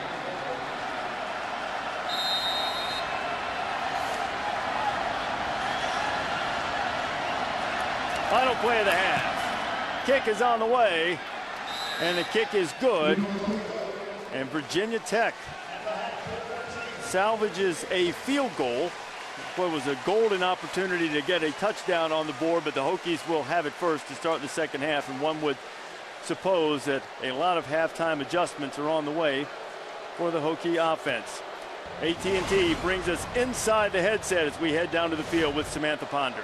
Coach, obviously offensively you're missing 3 running backs tonight, but in your mind, what's the reason for the offensive struggles early? Well, before the snap penalties, that's getting us, and having a little trouble with our snap, our center, and our snap. And then we're just not playing clean enough. We have the touchdown, hit 0 right before we snap the ball. So we just got to get sharper. We're just not as clean as we need to be. We talked before the game about the struggle winning here on the road. How do you help them refocus at halftime? Oh, we're going to refocus. We got to understand you just got to play. You got to beat these guys. They don't beat themselves. We got to beat them. Appreciate your time. Thanks, Coach. All right, Samantha, as Frank pointed out to his team, 0-3 all-time here in Heinz Field as we get set to send you to the Jaguar halftime report with Scott Van Pelt, Brian Greasy, and Pittsburgh legend Mark May. Accurately called, RD. It has been suggested if you can't say anything nice, don't say anything at all. But if we just sat here in silence for all of halftime, that would be odd. It was choppy, fellas. It was choppy. It was ugly. There were moments. Find one and tell me about it. The Pittsburgh offense. Tyler Boyd, terrific wide receiver, 6 receptions in the first half, but he had a terrific play for the touchdown reception. What he did when he was able to catch the ball, defender right in his face, one on his shoulder, catches the ball, receives it, takes it in for the score. Awesome concentration on his play, because right here he knows the safety's coming, catches the ball, makes a move, takes it in for the score, and you've got to give it to your big guy, James Conner. The 10 carries in the first half, 47 yards, but right here, you're not going to arm tackle him. No. You're not going to tackle the one guy. He's just going to take defenders and run right through them, and those are the bright spots for the Pitt offense in the first half. Bright spots for Virginia Tech offense? I don't know if I can find them. I understand you without your top 3 backs, Shai McKenzie, Marshawn Williams, but the penalties 3 times on that last drive inside the 10-yard line, they had a touchdown. Yeah. It was going to be a 4-point game, and another penalty, and continually Michael Brewer has struggled. He has wide open wide receivers down the field, and he continues to miss them by wide margins. I mean, that's Bucky Hodges. He's 10 yards overthrown. Ohio State, if they're watching this game, has to wonder, where's that guy? Or who was the guy we played against? You know what I think? I think Michael Brewer played well against Ohio State. He came home and played against East Carolina, and he got rocked. Mm-hmm. And then they lose, to Georgia Tech. And he's been shaken. I don't think he's recovered this season. Having said all that, the first downs are very few, the yards less than 100. It's a one-score game. Yeah. And as we just saw, you get a turnover. I mean, in plus territory, you got to cash it in. But still, as badly as things have gone for this Virginia Tech squad, it is a one-score game with half the game to play. When we continue here at the half, all eyes are certainly on Tallahassee, the game under the lights Saturday night, and we're going to break this down from a bunch of different angles, get the thoughts from these guys on the quarterbacks, wide receivers against DBs, etc. Stick around.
The Sunshine Scooter back at home, and I'm sure many will be out early.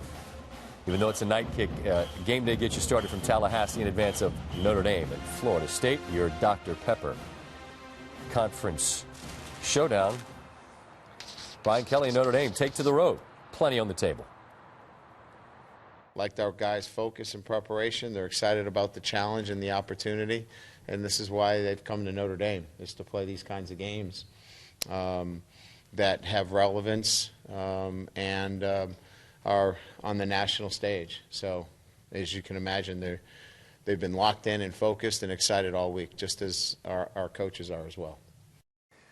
Normally this time of the week we dive into 4 different games, but given the brand names that are playing under the brightest lights and given the rankings, fellas, why not just focus on Notre Dame and Florida State? And Mayday, I'll start with you, the quarterback battle. We're talking about a Heisman Trophy winner against Golson. Golson's made some huge strides, turnovers notwithstanding. Who are you picking in the quarterback match? This is easy for me. I'm picking Jameis Winston. When the lights come on, he's the brightest light in the stadium. Every time there's a big game atmosphere, he plays his best football. He's still completing 70% of his passes on the season.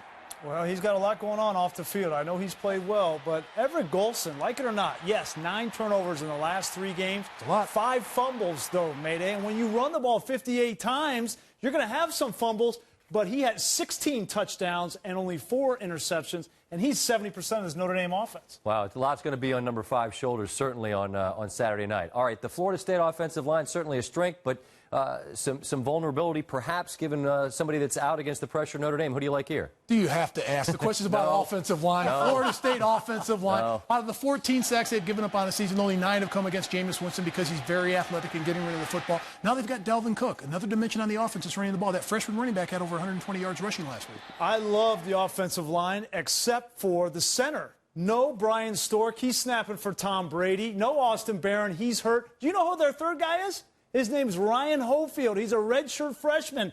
And Notre Dame has a new defensive coordinator in Brian Van Gorder, who will get after that freshman. Sounds like Coach Holtz has been in his ear before these selections.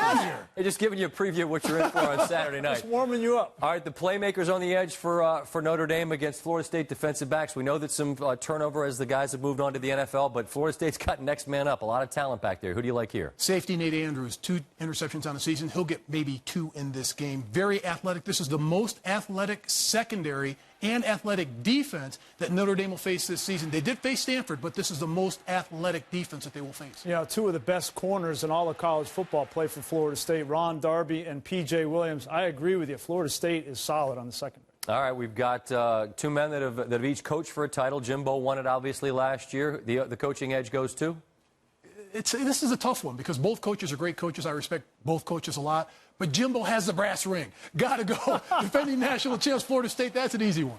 You know, I went round and round with this one as well. I think a big key in this game will be the defensive coordinator for Florida State. And I'm looking at the matchup between Brian Kelly, the play caller, he's good, against Charles Kelly, the defensive coordinator for Florida State. And I give that edge to the play caller.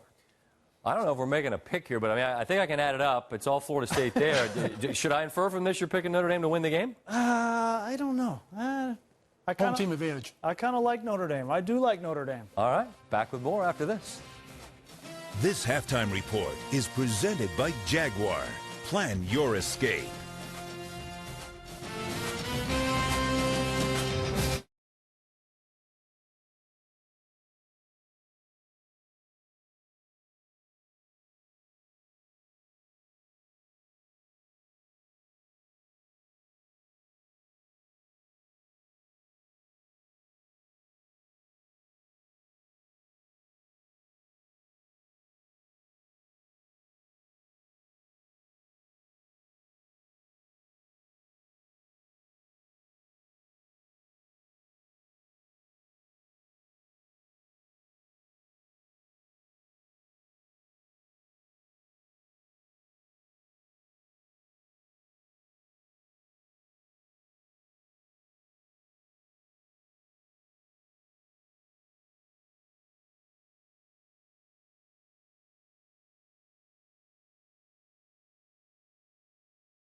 This halftime report is presented by Jaguar. Plan your escape. Oregon and Washington. Oregon's 9, Washington's unranked. 20 years ago, the roles were identically reversed. And Oregon will be wearing the jerseys that they wore back in the day before Uncle Phil turned them into the fanciest uniforms in the world. Washington, threatening. It's 24-20. Oh, Damon Heward throws it out. Kenny Wheaton with the pick. And this was a gigantic moment in the transformation of an Oregon program. They won the game 31-20, won out the rest of the year, won the Pac-12, went to the Rose Bowl. They did get beat by Penn State, but many consider that a turning point, and it's the 20th anniversary. So the Ducks will be wearing vintage jerseys. The Ducks, Washington as well, one-loss teams. And, fellas, let's dive into some games this weekend. If you've already got one loss, you obviously can't afford any more. Alabama, Mark, they won last week, but they're angry this week, and they're taking on an A&M team that seems to have had the wheels fall off a bit. Well, Kenny Hill's got to turn it around. The entire season, he threw just 2 interceptions. His last 2 games, he threw 5 interceptions. He's got to protect the ball. The offensive line for Alabama has to do a better job run blocking. Just 66 yards on the ground against Arkansas. They've got to figure out how to get it done offensively. And I think the parade for Lane Kiffin has been put on hold by Alabama folks after the last couple of weeks. Things slowed down. This Arkansas team's going to get somebody somewhere. Is Georgia in a spot where they're vulnerable? Yeah, I think so. Certainly last week they had a ton of success running the football with Chubb against Missouri. But this Arkansas team, we saw what they did against Alabama a week ago, 14 points. It will be tough sledding for that running game of Georgia. A couple of teams that both pulled off multiple touchdown comebacks. West Virginia on the road against Texas Tech last week. Baylor at home against TCU. This one's in Morgantown, a noon kick. What do you got for me? SVP, what do you set the over-under at, 130? 100 at least for a first half. Last time these two teams played, 73 points put on the board by Baylor. Bryce Petty and this offense put up over 870 yards against this West Virginia defense. Different defense, but still West Virginia. Noon kick. Then under the lights, that might have taken on a little different dynamic. Another noon kick. The Greasy game. You've been studying this one. You'll be calling it. What do you got? Well, 2 years ago, Bill Snyder and company went into Oklahoma in Norman and got away with a win. Last 2 weeks for Oklahoma have not been pretty on the offensive side. Kansas State is stout on defense. If Oklahoma doesn't bring its A game, they will be in for a fight. And when Greasy says no one's talking about so-and-so, that might mean that they're talking about them next week. We'll keep an eye on that. And Virginia Tech would be well advised to keep an eye on Mr. Connor. He's the big bull in the end zone, but only a one-score lead at the break. You're watching the Jaguar Halftime Report.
your Jaguar game plan.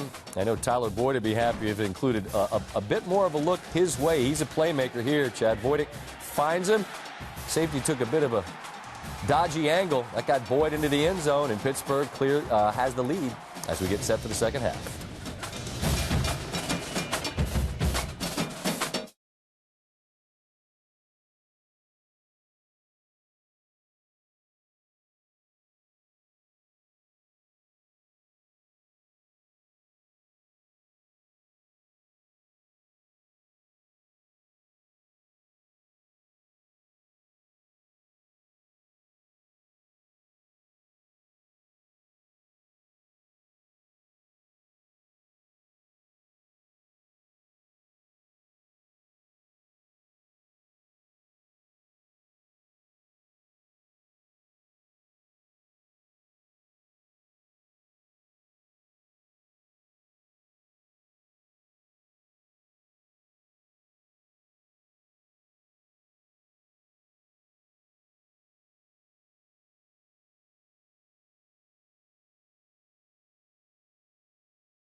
Just about set to start the third quarter. This is the ACC on ESPN from Pittsburgh, where the Panthers are taking on the Hokies of Virginia Tech. And not much offense for Virginia Tech. Only 6 points and 6 rush yards.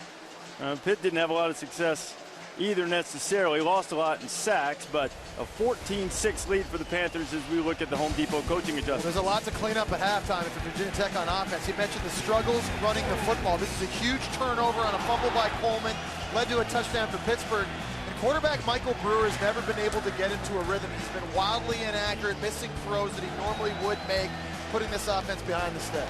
And it's been consistent. And then in the half, it's just penalty palooza. You have 2 false starts. You got to delay a game. Frank Beamer, not too happy. And defensively is where you think that they're really going to do their best job. They give up some explosive plays to Boyd. And that's the difference. Connor and Boyd made plays. Virginia Tech offense hadn't made plays. And yet somehow Virginia Tech is down by 1 possession. So that's the great news. A lot of football still to be played. And they get the ball to start the second half, and they're going to get great field position because the second half kickoff goes right out of bounds. Samantha Ponder, what did Paul Christ have to say? Yeah, he actually echoed the sentiments of David and Jesse in the first half, saying he was impressed with the way his defense really just played together. There wasn't one guy that stood out any more than the others. Everybody was just doing their their job. And when it comes to the offense, he said Chad Voidick was doing a good job of taking what the defense gave him, but sometimes he was sticking on Tyler Boyd too much and just locking in on him when he needed to look and get through his progressions. He said, obviously, we also need to take care of the football. It's always the coach's concern, Reese. That it is. It's certainly a concern for Virginia Tech's coaching staff. After the kickoff out of bounds, they start from their own 35 as Sam Rogers, usually a fullback, but getting some tailback work because of the injuries in the running back core, is a good gain on first down. And guys, Virginia Tech's offensive line should be motivated now after those false start penalties we've seen. You've got 3 seniors up front. You've now got to take over. We've talked ad nauseum. Your top 3 running backs aren't in. I get it. You've got other scholarship players. Take over up front and start getting some push. You know, that carry was longer than the entire rush yards total of the first half for Virginia Tech, so they go right back to Rogers. He's met in the hole, and he'll be stopped short of the first down. Ray Venepal, who's had a really good game so far for the Panthers, was the first to hit him. And the snap continues to be an issue. You've seen it throughout the game. You've seen a false start by the center. Now you see right here, almost over Brewer's head, messes up the timing of the play. He needs to hit the quarterback so he can get it in rhythm and get it to his running back. You know what we haven't seen? Wildcat with Big Bucky Hodges at the quarterback position, something they like to do. You got a 244-pound guy that you're lining up here in a big personnel, looking like they're going to try and run this to get the first, but creativity on offense. You got to start seeing more of it. They need half a yard maybe. Haven't converted a third down tonight. Now they have as Joel Caleb carries it and bounced off the pile and got it up close to midfield. And they went unbalanced line to try to get some beef on the left side of the line of scrimmage, and it's the only way they got that first down. You see they bring the tackle over on the left side to play tight end right here with a tight end. So you got a lot of beef over there. That's got to give you confidence finally. The way this offensive line's fired off the ball early here in the second half. Get them lathered up. Brewer taking a shot. Looking for Hodges, and he laid out for it. Did he hold on? He did. Oh, but Bucky's slow to get up.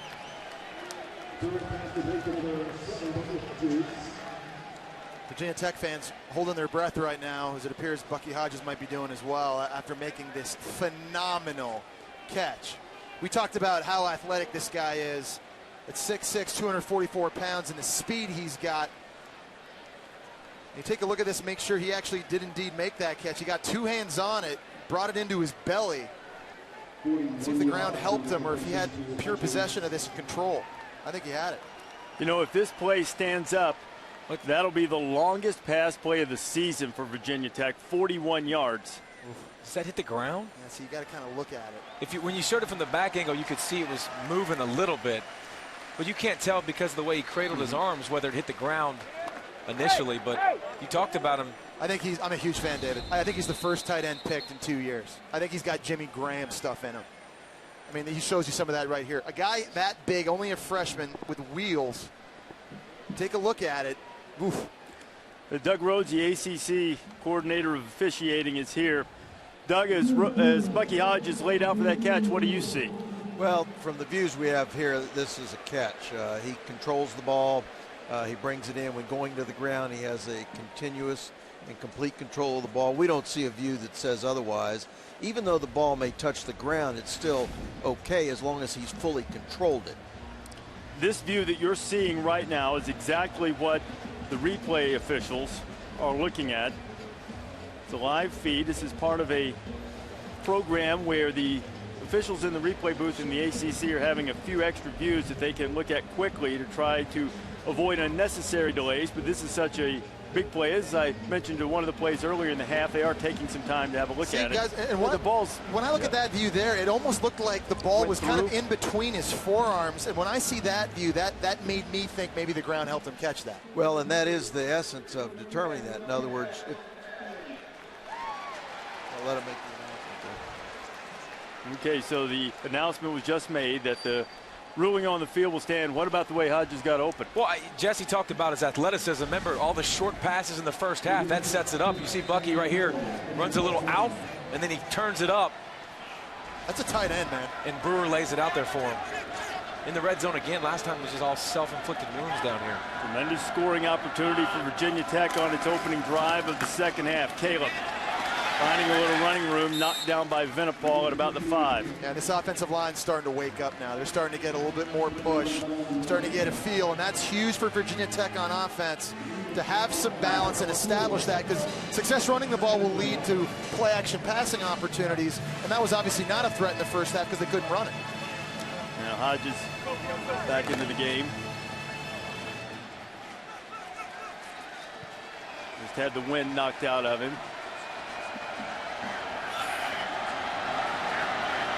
Now 2nd down and goal. And they've got some confusion, and Virginia Tech will have to burn a timeout. Frank Beamer has been a little bit frustrated with some of the pre-snap issues his Hokies have suffered, but they have a chance to draw closer in a moment.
Back here at Heinz Field in Pittsburgh, Reese Davis, Jesse Palmer, David Pollock, Samantha Ponder. Pittsburgh holding a 14-6 lead, but Virginia Tech has taken the opening drive of the second half and put together its best offensive showing of the game. They're looking at a 2nd and goal from the Pittsburgh 5-yard line. Here's the Wildcat with Bucky Hodges that we talked about, big tight end. Bucky Hodges, who had the big pass reception to set him up, trying to fight through tacklers. Shakir Soto was among the many Panthers there to wrap him up. 3rd and goal. And they got to find some way to run the football. They've had a pretty good drive for them, but the snap again just a little bit off. You want to play fake coming across, but Bucky, he's a tight end / running back, trying to stick it in there and get a little power game going. Talked about them not having Marshawn Williams in this area of the field and how that's hurt them. They've tried to find ways. Scott Loeffler, the offensive coordinator, to make up for that. Here's a critical 3rd down now. What you'd assume is a passing situation. Twice in the red zone, the Hokies have been held to field goals. Brewer throwing to the end zone. It's caught, but it was out of bounds. Reggie Mitchell was covering the freshman Isaiah Ford. So it's 4th and goal, and Beamer sends the field goal unit out again. Looked like Isaiah Ford, when I was watching this live, got a really good release off the ball. And his left foot is out of bounds once he has established his control of that ball. That's a great job by Reggie Mitchell, knowing that the sideline's his friend right there and not going after him. Got that hand up around the face mask and a little high in that play. Shield the vision. Escaped with no flag. And Virginia Tech trying to catch up by 3. So the opening drive of the second half productive, but Pittsburgh still holding on to a 14-9 lead now. Less than 2 weeks away from the College Football Playoff Selection Committee releasing its initial rankings.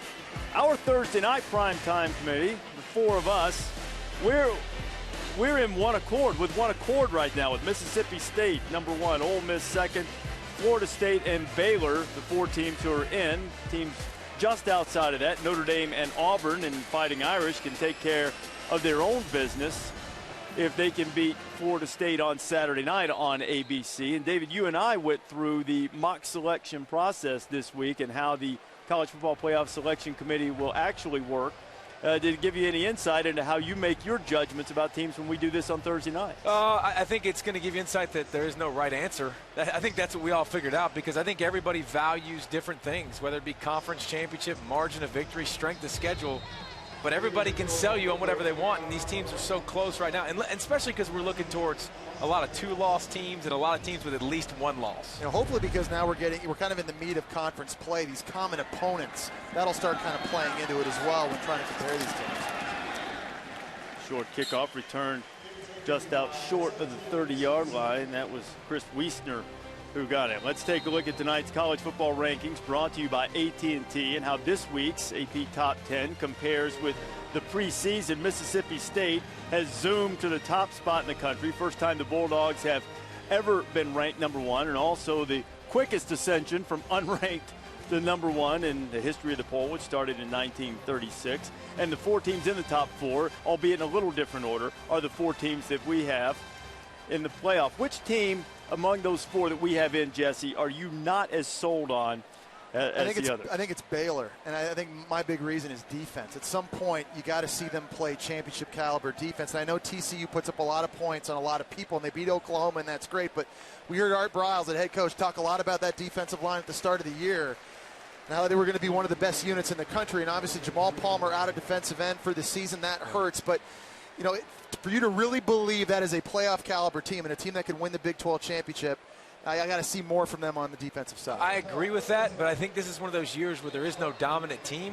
So maybe their strength, being that offense, is so strong that they can overcome it, because they're going to they put so much pressure on you with that tempo and those wide receivers and those vertical routes that they're going to score on whoever they play. Talked about Virginia Tech having trouble with the snap. Wojtek had to handle a high one. Chad took a lot of shots. He banged up a left hand in the first half. Took some shots on his way to getting up to the 34. Some snap issues here for Pittsburgh all of a sudden. It was a nice catch by Wojtek. It's been Jekyll and Hyde for Wojtek in that first half, guys. Ran the ball well through a nice touchdown pass to Boyd. Also had the fumble and had the pick that was critical at the end of the half. He's got to be Jekyll in the second half of this game now. Good decisions, no more turnovers. Have the rain starting to fall here at Heinz Field as Wojtek runs it across the 40 and picks up the first down. It's important to have a running quarterback when you're playing Virginia Tech, and running quarterbacks have given Virginia Tech issues with Ohio State, UNC this year. A defense that plays as much man coverage as they do and likes to pressure, it's important to have that element. Your quarterback that can get out, can give you a +1 in the blocking scheme. That's big. Okay, explain why, if you're in man coverage, why a running quarterback can hurt a defense. Because a lot of defensive players that are covering guys have their heads turned. They're chasing guys down the field, not watching you as a quarterback. That's something Wojtek's got to remember right now. His legs can be huge for him in this offense.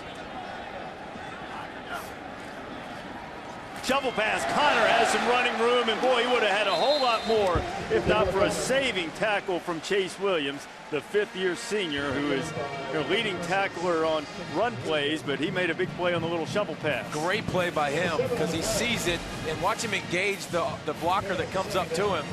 Right there, he hits 53, gets off of him, and then makes a tackle on a 250-pound running back in space. Otherwise, he might have struck up the band right there. He's only 215 pounds. I mean, he's given up a lot of beats to that lineman and to the running back. Chase has a great football IQ. His dad is Greg Williams, Rams defensive coordinator. As Boyd goes back to the run, and this time not much room as he gets drilled Deion Clark was there, and Chase Williams was again in there too. You know, they got to feel like they're banging their heads against the wall because they're running into a 9-man box. They're doing it often. I mean, just look at all those white jerseys close to the line of scrimmage. It's been like that all year long because there's no secret. You've got James Conner in the backfield. Defenses know these guys are going to tote the rock, and it's incumbent upon Pittsburgh to stay in blocks longer. Guys are going to have to break tackles a lot like Conner did in his touchdown run. Last time we saw this formation, Boyd did a good job right here at the top of your screen with the cushion on Fuller and made a big play. They'll throw it out in the flat to the pass-catching running back, Rashid Ibrahim, and Kendall Fuller would have none of it. And that's why Kendall Fuller is the total package of cornerback. He can cover, he can blitz, he's got football IQ, and he can tackle in the open field. He is everything you are looking for in your quote-unquote shutdown corner. See the tackle. There's a long legacy of great Fullers who've played Fuller brothers at Virginia Tech. His brother Kyle is now with the Chicago Bears. Vincent, brother Corey, was the outlier as a wide receiver. Now here's Kyshawn Jarrett. He's had a bit of a tough night, and it gets rougher. Terrific play again on the punt coverage team by Nicholas Grigsby. Grigsby is down to punt on the 1, and now he tackles the return man inside the 10. 47-yard punt, -4 on the return, and Pittsburgh up by 5.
ESPN Thursday Night College Football is brought to you by Allstate, proud supporters of college football. Are you in good hands? And Buick, 5 expectation-shattering models. Another reason to experience the new Buick. Inside Paul Chris' office, pictures of his family as you see in many coaches' offices, and also some hockey memorabilia. Wisconsin alum, former Badger offensive coordinator, a big hockey fan. And by the way, Penguins, of course, wildly popular in this city. They fell 3-2 to the Stars, but Sidney Crosby had a goal, and Linda Cohn somewhere is delighted with me for getting hockey into the telecast tonight. Virginia Tech backed up in its own end. Joel Caleb at the running back, and Caleb picks up maybe a yard. It'll be 2nd and 9. Backed up like this is a place that offensive coordinators oftentimes like to take shots when they anticipate man-to-man coverage on the outside. Defense is crowding the line of scrimmage to stop the run. You see Virginia Tech now lined up with big people.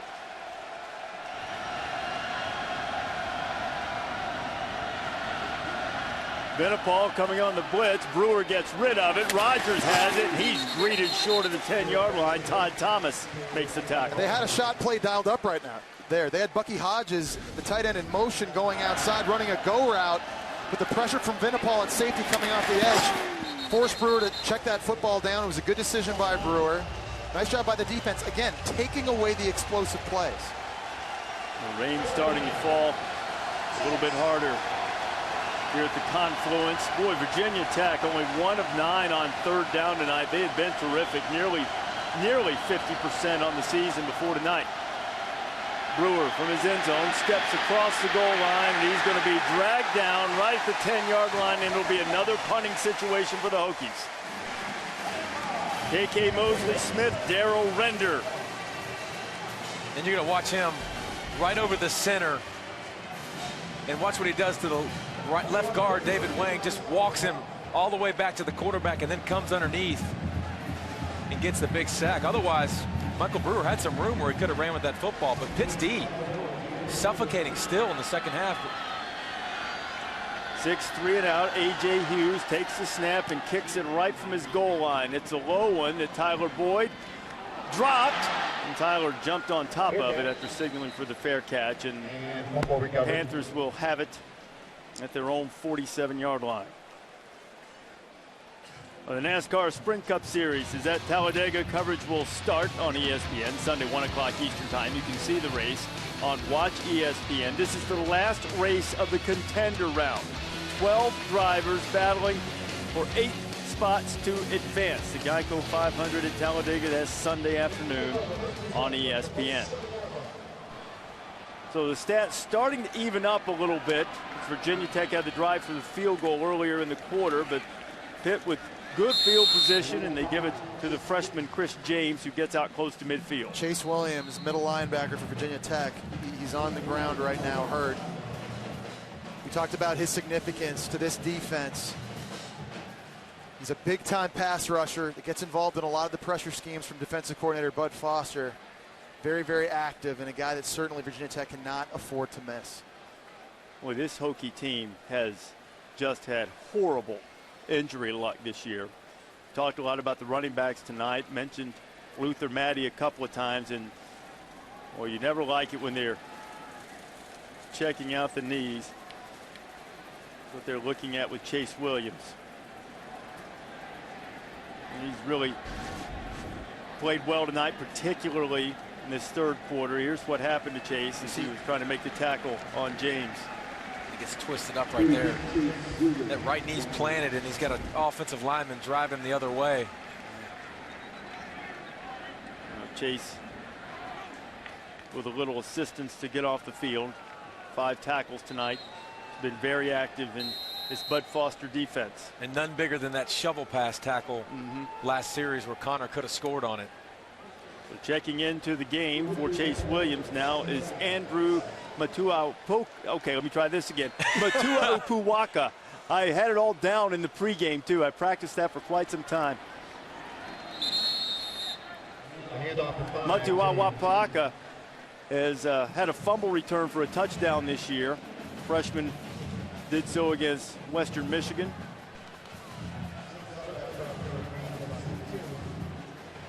So he's in for Williams after he went to the sideline. So another big 3rd down for Pitt. And someone outside of Tyler Boyd has to make a play on the perimeter of the field. It can't always be number 23. Someone else in a one-on-one situation now has to win. 3rd down and 5. Boyd's got some room to run. Picks up the 1st down. I think they're going to give him enough. It appeared he got across the line. And I love that. 3rd down play, man-to-man coverage, guys with their backs to you. Those are the best opportunities to run if you're a quarterback. That was not a designed quarterback run. It was a brilliant decision by Voidick, keeping this drive alive, keeping this offense on the field. And this is exactly what Pittsburgh wants. They want to eat the time of possession, put together 1st downs as much as they can, but they want that clock to tick, especially as well as their defense has played today. Back to the ground to James. Tyshawn Jarrett was there on the edge. Matuapawaka was also there to help out on the tackle. When you see Connor still on the sideline right now, Looks like Isaac Bennett might be going in. He's a running back they like to throw to. Last couple of carries have gone to Chris James, who they like as a change-up back, but close game, 5-point game, and on first and second downs, you always expect 24 to be in the ballgame. Second down. Inside 4.5 minutes to play in a rapidly moving third quarter. Boynton, that looks more like quarterback draw. Matuapuaka has been active since he got into the game. He makes the tackle. How about that? You come right into the game, you're cold, you got to make stops by yourself. These are quarterback runs, isolated one-on-one against a very good and athletic quarterback. I'm just going to say 54. He's making some plays. Matuapuaka taking the place of that man, Chase Williams, who you saw on the sideline. Now he's having to make calls, and there's a freshman in there, and that's tough to do. His second year on campus. Getting some crucial playing time. Boynton buying a little time. Now runs out of time. His daddy Nicholas flies the hit on third down. It'll be fourth down coming for Pitt. And what do you do? Because you're kind of in that no-man land right now, and your defense playing as well as they're playing. Do you even risk going for it? I don't blame Paul Chryst what he's doing. Special teams, you've done a great job pinning Virginia Tech deep in their own end all game long. Pinned him inside the 5 twice. Force them to drive the field and go earn it. And in terms of field goal, you're thinking that Bruin's career long is 49. In warm-ups, he was good from about 53, and this would be at least 55. So Paul Chryst opting to try to pin Virginia Tech back with Ryan Winslow. You can see the backspin on that punt, and he stops it if they can get it knocked down. The Aussie punter does a good job giving his teammates a chance to cover it, and the Hokies will have to start from inside their own 10.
(1993). Florida State versus Notre Dame. Bobby Bowden versus Lou Holtz. Number 1 versus number 2. They called it the game of the century, and for every minute, right down to the final snap, it lived up to that billing. The encore will come Saturday night for Notre Dame and Florida State. 8 o'clock on ABC, a top 5 matchup. And after the punt from Winslow, pinned the Hokies back inside their 10 again. Sam Rogers will try to give him some breathing room. Rogers running tough, hit by Gonzalez. Short gain on first down. Hokies starting this drive from inside their own 10 for the 3rd time tonight. They also started one from their own 12 on special teams. And Pittsburgh's done a good job making the Hokies have long fields to work with. Haven't been able to run the ball much. We've documented several times top 3 running backs out with injuries from Virginia Tech. Brewer firing into the middle. Great grab by the freshman Isaiah Ford. The one thing that stands out to me about these 2 true freshman receivers, and Isaiah Ford and Ken Phillips, they have unbelievable hands. That's a nice job by Brewer throwing that over top of linebackers, but that's an even better catch, stretching out all the way by Isaiah Ford. It's pretty obvious what kind of athlete Ford is, but he's planning to join the Hokie basketball team too. He averaged 30 points per game as a high school senior. So they'll be covering him soon, huh? Covering him now, covering him next week too. Virginia Tech and Miami. And still work to do tonight. Michael Brewer out into the flat. Rogers has it. And now Brewer's starting to make quick decisions. He's starting to get in the rhythm now. Look, they're trying to go up tempo too because he's feeling it. You see the play action. You see the running game's gotten better since half. Everything's starting to click a little bit more. A little more urgency against Virginia Tech offense. That's good for 10 yards in the first down. Back to the ground. Rogers finding some running room. And across the 45. Be a little bit short of the first down. You know, guys, it's been a steep learning curve for Brewer. You remember, transferred here from Texas Tech, playing a completely new pro-style offense. Different verbiage, pass protections, run game checks. And pre-snap penalty again against the Hokies. There you go. Ball start. 18 offense. 5 yards. Still second down. And look at, they've got Pittsburgh. They don't even know where they're lining up. But you talked about this steep learning curve. He's learning a new offense. Your best players on the outside, Phillips and Ford and Bucky Hodges, they're all learning how to work with the new quarterback. And seen so many pre-snap penalties that has hurt this team.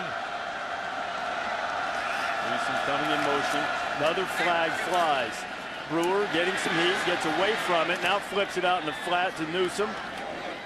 A sure tackle in the open field by Panamara. Let's see what the flag was. Tremendous job by Brewer just to escape that.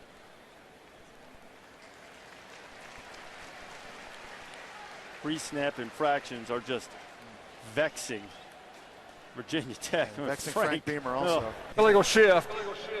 Offense. 2 men moving. Did not reset. 5 yards. Still second down. Well, we talk about the youth and the inexperience, and David, you just mentioned that at wide receiver as well. And you know, these are all parts of the growing pains you go through, I think. 7 pre-snap penalties tonight for Virginia Tech. Hey, and 2nd and 1 is turned into 2nd and 11. We're in the final minute of the 3rd quarter. Hokies trailing by 5. Key matchup in the ACC Coastal Division. Both teams trying to avoid a second ACC loss. Out in the flat to Willie Byrne, and Byrne is knocked down immediately. Terrence Webb, 3rd down coming. Just to go back and put a bow on Brewer, we talked about not only having to learn new plays, but see the game differently. He's playing under center probably the first time in his life.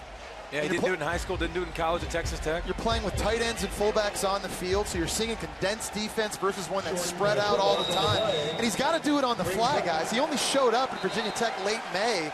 Here we are midway through the season. They need him now. A bit of an unfamiliar offense in an unfamiliar situation, an unfamiliar stadium, to play his best football in the 4th quarter if they're going to get this win. Well, Virginia Tech just used its 2nd timeout of the 2nd half, meaning they only have 1 remaining.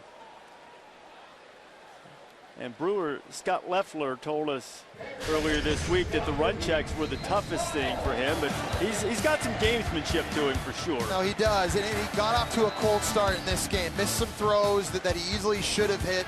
Receivers weren't always helping him, but Second half got into a rhythm, had this huge completion to Bucky Hodges. It was really their first big explosive play down the field before connecting on this in route to Isaiah Ford. And as David mentioned, Michael Brewer now starting to feel a little bit more of a rhythm. And both those highlights we just showed you were two tremendous catches, too. Receivers helping him out, making big-time plays for him.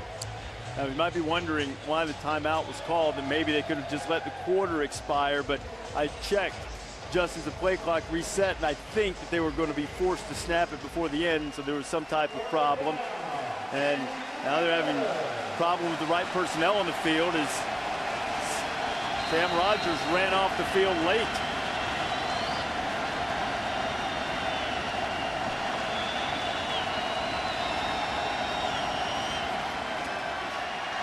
Brewer hit as he released it. He's got the first down.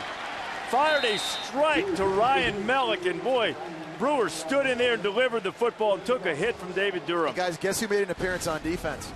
James Conner lined up right here for the first time on D in a 3rd and long situation. Actually a stunt inside. There's 2 linemen there to greet him, couldn't get home.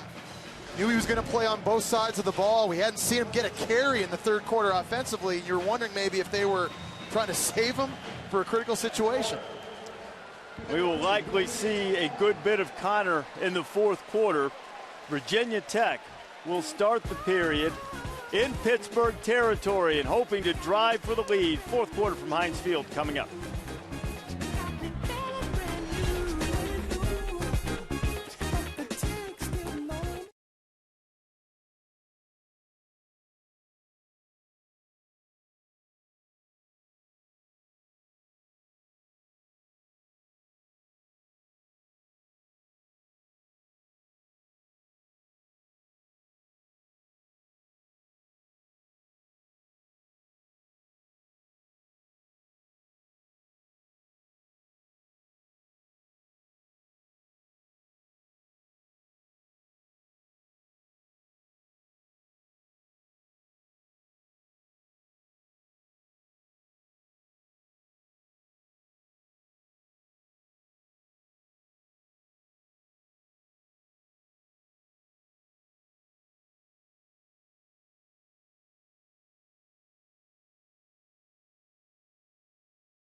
Starting the 4th quarter here in Pittsburgh, Reese Davis, Jesse Palmer, David Pollack, Samantha Ponder, glad to have you with us. A 3rd quarter that statistically dominated by Virginia Tech, but the Hokies have yet to reach the end zone. Got a field goal in the third quarter to cut the Panther lead to 14-9, and that's where we start the fourth. Virginia Tech with the ball, 1st and 10 at the 46 of Pitt.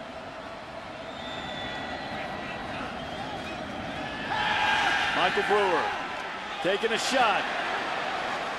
Couldn't connect as he was looking for Cam Phillips. We check in with Samantha Ponder. Reese, Chase Williams was trying to get back out there dealing with a right knee injury. They wrapped it up and put it in a brace, and it looked like he was going to be able to go. At least that was what I was told. He started walking, has been limping, has had trouble trying to run at all. He just talked to Bud Foster, shook his head no, looked very disappointed. I don't think we'll see him back here tonight. All right, Samantha, that's the play that the fine Hokie linebacker was hurt on. Little reverse. Rogers can throw it, but he pulls it down, and he's chased down from behind and knocked down on a good defensive play. Coming up with it is Rory Blair, the freshman from here in Pittsburgh. You know, you run these trick plays all the time, and it's a reverse pass to Rogers. Watch him look back to throw it. He's trying to go back to Cam Phillips across the formation. That's a smart play not to throw that. If he throws that, it's a pick. It was covered. He tucked it and got what he could get. And the problem is when you run trick plays, there's either a great payoff, yeah, or a big loss, or you eat it. And right now, that helps set up a big loss. Now you got 3rd in California. Hokies just 2 of 11 on 3rd down. Brewer fires complete, but short of the 1st down. Catch was made by Phillips. And that's the difference in this offense versus a year ago. You've got guys in the perimeter of the field that can make plays. We talked about these true freshmen making catches and the hands. They're leaving the offense on the field. They're inside the 40. They'll try to convert on 4th down, a 4th and 2 to try to keep this drive alive.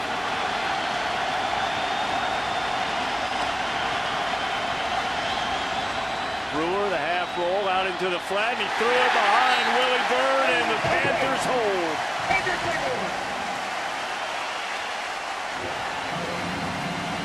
And even if Willie Byrd had caught that pass, I don't think he was going to get the 1st down because the safety, Tarish Webb, did a great job in route recognition, played downhill, and he was in position to make that tackle.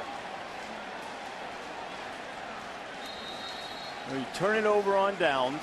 Your defense has been excellent, so you don't mind going for it on 4th for sure, because hitting the back wasn't the great benefit. And now James Conner, who has not had a rush in the 2nd half, is back in the backfield for Pittsburgh. Voitek pulls it and keeps it. Chad Voitek into Hokie territory. Inside the 20. Voitek knocked out of bounds inside the 15. We talked about the importance of running the ball and being patient against a pressure defense. There are no safeties deep. If you get into that level, get hats on hats, and whether it's your running back or the quarterback, you can gash this defense on the ground. Hasn't been always James Conner. What about Voitek tonight, guys, with his legs? Just picked up 49 to put Pittsburgh in the red zone. Now Conner. Conner into the end zone. Touchdown, Pittsburgh.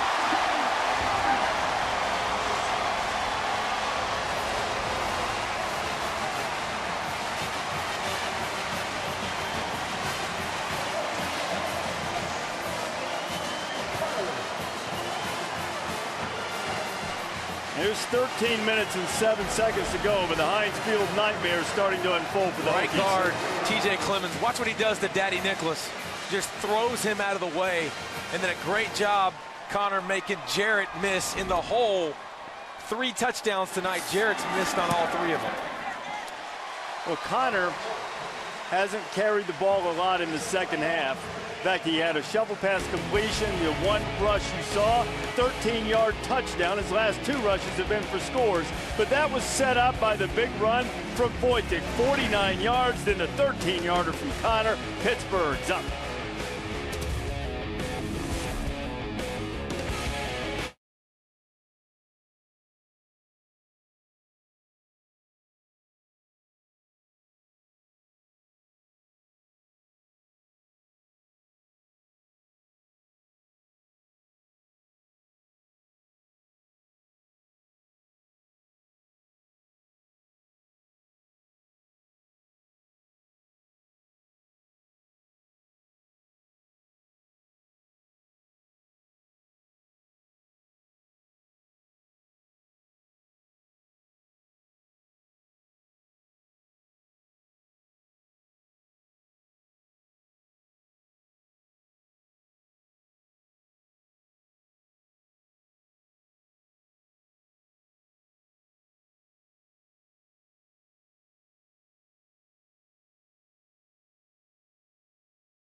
You want to go a little throwback Thursday? How about the greatest Pitt running back of them all, Tony Dorsett, the 1976 Heisman Trophy winner.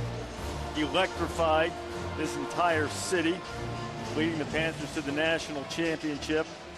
Heisman, College Football Hall of Fame. Part of a rich legacy of running backs at Pitt. And James Conner, if he can get 56 more yards tonight, would match Dorsett's senior season in fewest games needed to reach 1,000 yards. But if he does, I'll bet he doesn't put it on Instagram, because when he had the most yards by a Pitt back after 3 games, he trumpeted that achievement on Instagram and was told or counseled by Aaron Donald, nope. And nope is what Dion Newsom finds trying to return the kickoff. They'll start inside their 10. That's a customary starting place for the Hokies as we look at Conner's touchdown. You go back, you follow the big fella, number 31, Jamar Parrish, 270-pound fullback, and we mentioned it again. You've got to be physical on defense if you're going to stop this rushing attack. And number 34 at safety, Kaishan Jarrett, has been in position time and time again to make plays, and it just has not been his night. That's a tough guy to tackle. No I mean, doubt. he's 250 pounds and he's that quick. But remember, the touchdown pass, it was a poor angle. The other touchdown run, missed the tackle as well.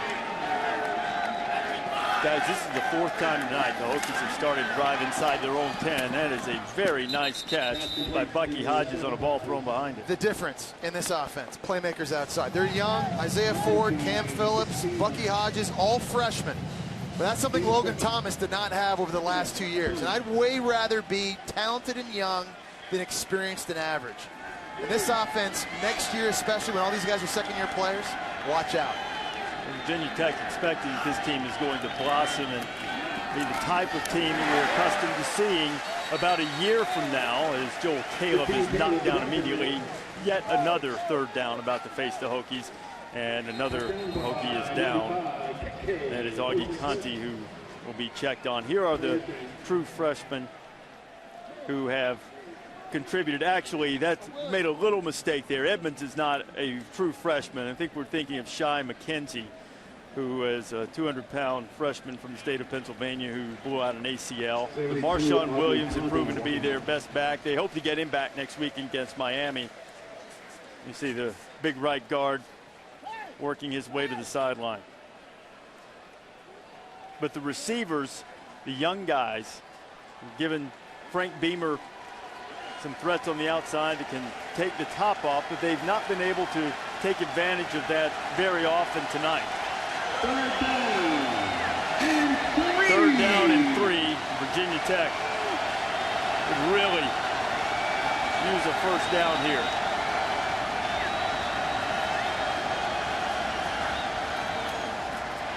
Pressure coming. Brewer steps up nicely and could not hold on. Ryan Mallett gave it everything he had but couldn't pull it in. Another 4th down. That's one of the few times tonight these wide receivers haven't been able to come up with a very difficult catch. They've made some big plays for Michael Brewer. The big tight end Ryan Mallett just couldn't reel this one in. It looked like he just kind of started falling down. I don't know if that throw was necessarily as high as it may have looked originally. He's kind of falling to the ground. I think if he could have stayed on his feet, might have had a chance to run through that pass. After the 7th 3-and-out tonight, A.J. Hughes.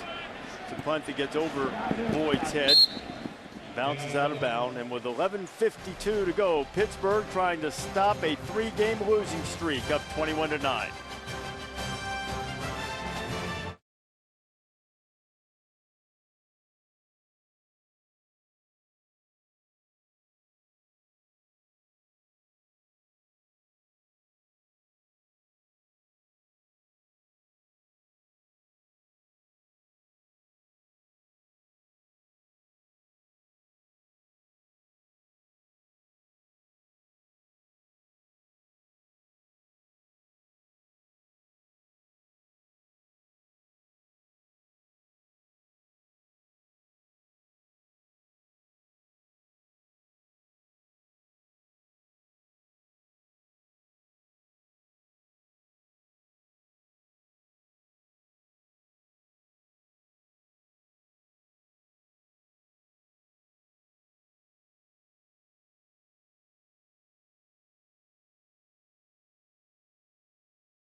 Thursday Night College Football is brought to you by TD Ameritrade and Wrangler Advanced Comfort Jeans. Unbeatable comfort and 20% stronger. Wrangler, real comfortable jeans. Virginia Tech coming into Heinz Field, stadium in which they were 0-3 all time, and they have 11 minutes 52 seconds to wipe out a 21-9 deficit, but first they got to find a way to get the ball back. Pittsburgh's Chad Voidick, the Panthers' leading rusher and second leading receiver tonight. And a 49-yard run the last time Pitt had the ball. And he gets the corner for a good pickup on first down. You know, Voidick was a zone read quarterback in high school, and that's the reason why when Todd Graham was the head coach here, he recruited him, because he had the abilities to run that kind of spread offense. So we talked about, you saw a lot of his legs in the first 3 games this season. You didn't really see him in the last 3 games when they've gone 0-3, but give Paul Chryst and his coaching staff credit for kind of going back to what works. And obviously that's been the running ability of Chad Voidick. Especially when your quarterback situation behind him, have been banged up and don't really have any experience, so it's tough to justify running him over and over. He's done so successfully tonight. It's that shovel pass to Connor that's successful earlier, this time a little less so.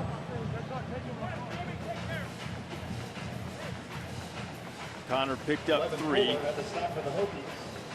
see what Virginia Tech defense has done against the pass. They had held opponents, but Foster's D to less than 45% completion, best in the country. Tonight, Voidick over 70%. Well, he's only thrown it 14 times, so it's a smaller sample size. And also largely pretty short passes. Right. And a lot of quarterback run. Voidick has the first down. Voidick still on his feet, and he's knocked down just short of the 40.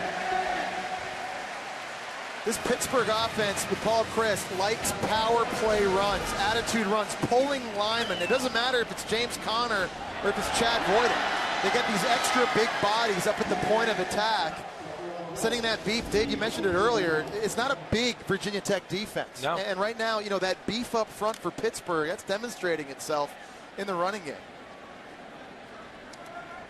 Voidick over 100 yards now, Virginia Tech. Only 36. Now the guy we're expecting to see run it a lot, James Conner, a couple of touchdown runs. And I'm impressed with Pitt's offensive line. This is not Wisconsin. This is not what Paul Chryst was used to. Joe Thomas, Gabe Karimi, Pete Kontz, Kevin Zeitler, John Moffitt, those guys aren't out there yet. But they're working with what they have. Paul Chryst, he's recruited the position very well. They play with 3 freshmen and a sophomore every game. They got some big guys that down the road have a chance to be special, but as these guys are learning on the job tonight, they play pretty well. Also had to replace their starting center, Artie Rowell, who tore an ACL earlier this year. Look at Conner. Conner still on his feet. Tough, determined run from James Conner. Yeah, we talked about the hidden yardage, guys, and how he's a pile mover.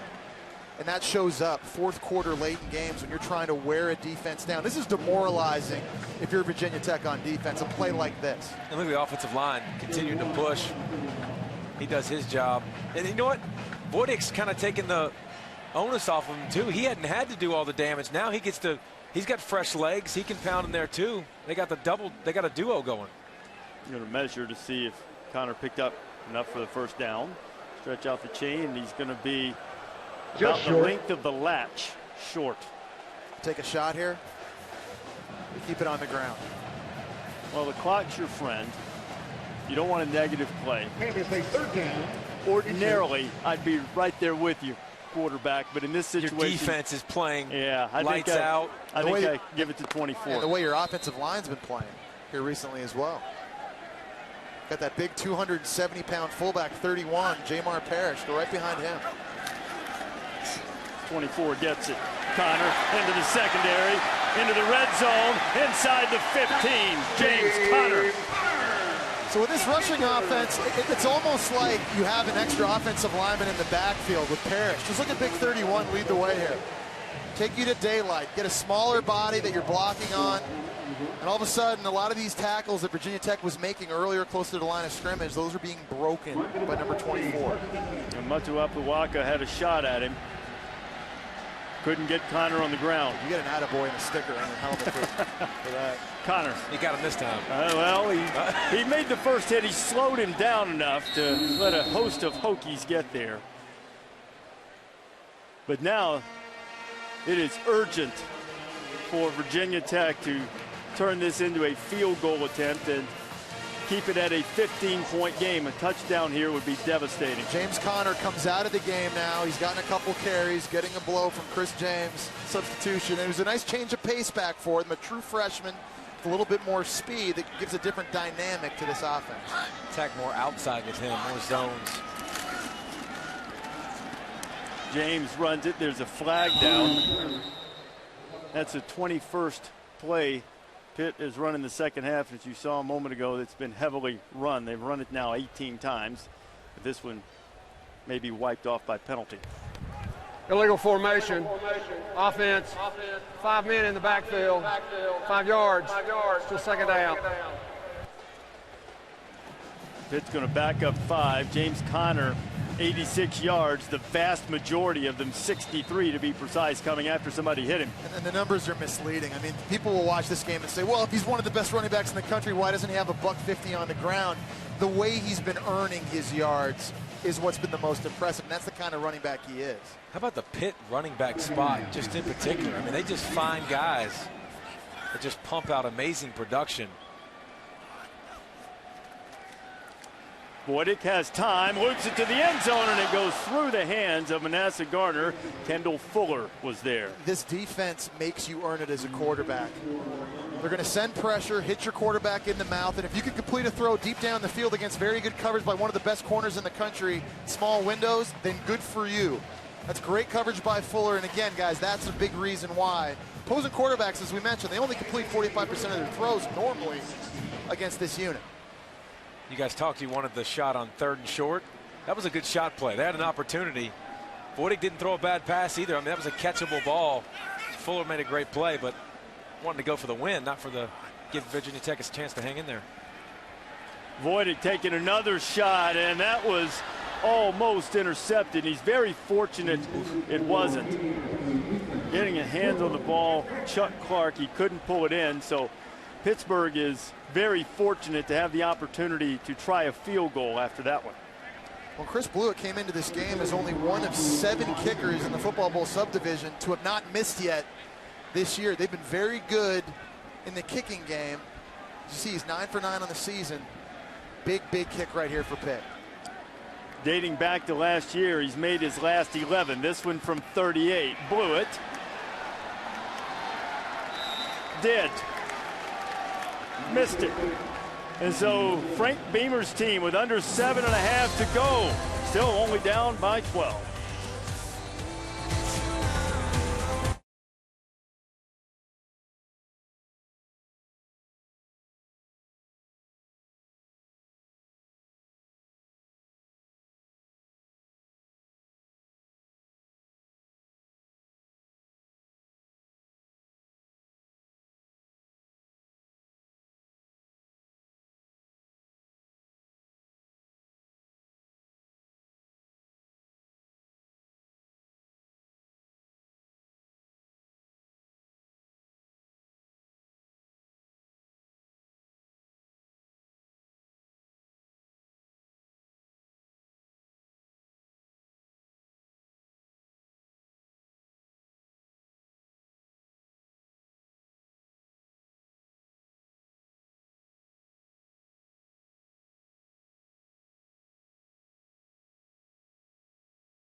football playoff.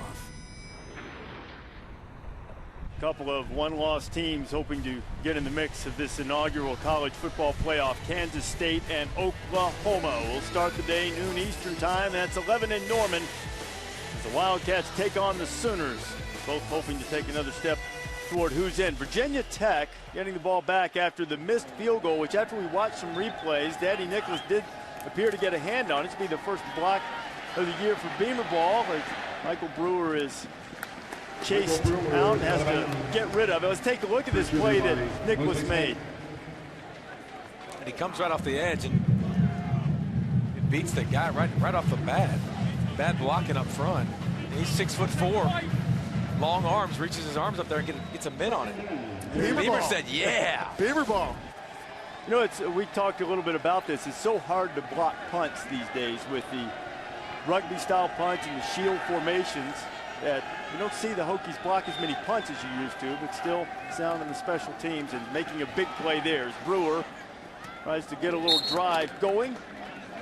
Isaiah Ford on the catch. It'll be enough for the first down. That's another example of Brewer's anticipation because he doesn't have the strongest arm in the world, so he's got to get the ball out quickly, and that was perfectly thrown. He couldn't afford to be one split second later with that. A nice catch by Ford.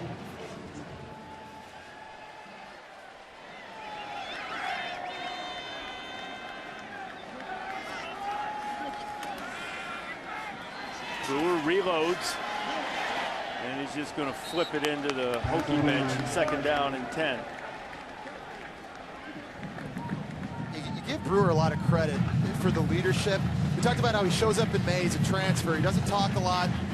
Just works hard and wins the job. But it was the Ohio State game on the road that I think he gained the confidence and the trust and the respect of his teammates. Got beat up in that game. Showed toughness. Huge win on the road.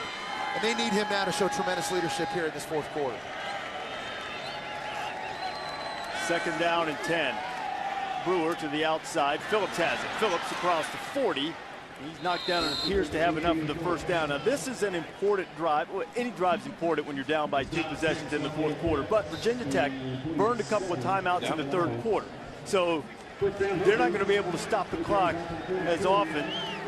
So you'd like to see him go faster, get going. I think they've got plenty of time now, but with the way Pittsburgh's starting to run the ball, you can't waste points or seconds. Brewer going to shovel it out to Rogers, and Rogers, I'm not sure he held on to it very long. They call it incomplete. Brewer tried to do his scoop, fumble, score like he did left hand. Like he did against Georgia Tech a few weeks ago. So this is kind of one of those flip shovel plays. We saw Marcus Mariota do this early in the year against Michigan State. And I think that's probably, we talk about preserving seconds. That might have been a better thing that Sam Rogers actually dropped that pass.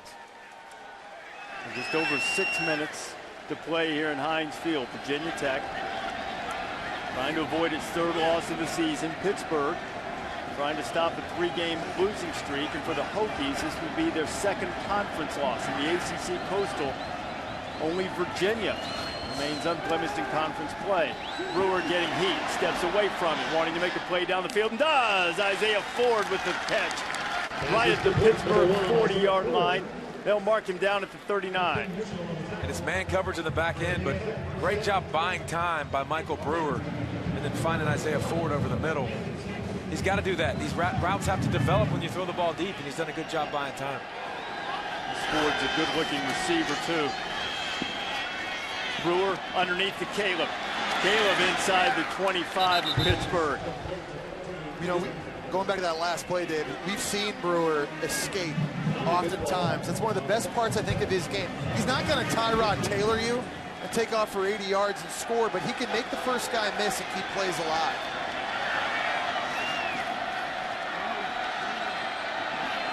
Brewer buying a little time, gets away from Durham. Now throwing underneath. Caleb has it, and he's tripped up. He might have gotten close to the goal line if not for Bam Bradley. And there's kind of that example. Yeah, I mean, it's kind of like backyard ball. He just kind of has that gamer in him where if things aren't drawn up and timed out exactly the way they need to be, this is a huge asset to have if you're Virginia Tech. That was just like 7-on-7 back at Lake Travis, Texas. Brewer throwing it to the end zone. Touchdown, Virginia Tech. It's the other freshman receiver, Cam Phillips. This is like Johnny Manziel. Completion to 18. 2014. All these scramble plays, keeping plays alive, and give these receivers credit too, because on scramble drills, understanding that the play's not done, working back to the sideline, you're going to see Cam Phillips, a true freshman. Play's not dead. Work the boundary, work the sideline. Give your quarterback a place to go with the ball. And how about this? That's Brewer's 11th touchdown pass of the year. 10 of them have gone to freshmen. Different playmakers than they had over the last 2 years. Easily the best drive for the Hokies of the night. First touchdown of the night, and now it's a 5-point game. 4:52 to go, and maybe the Panther fans are getting a little nervous.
Celebrating his 10th year of sponsoring the Good Hands Field Goal Nets, Allstate makes contributions to participating universities' general scholarship funds for each field goal and extra point kick. Since 2005, Allstate has contributed more than $3.4 million in scholarship funds. Virginia Tech just knocked through an extra point for that contribution. And added to 3 field goals is 21-16 Pittsburgh.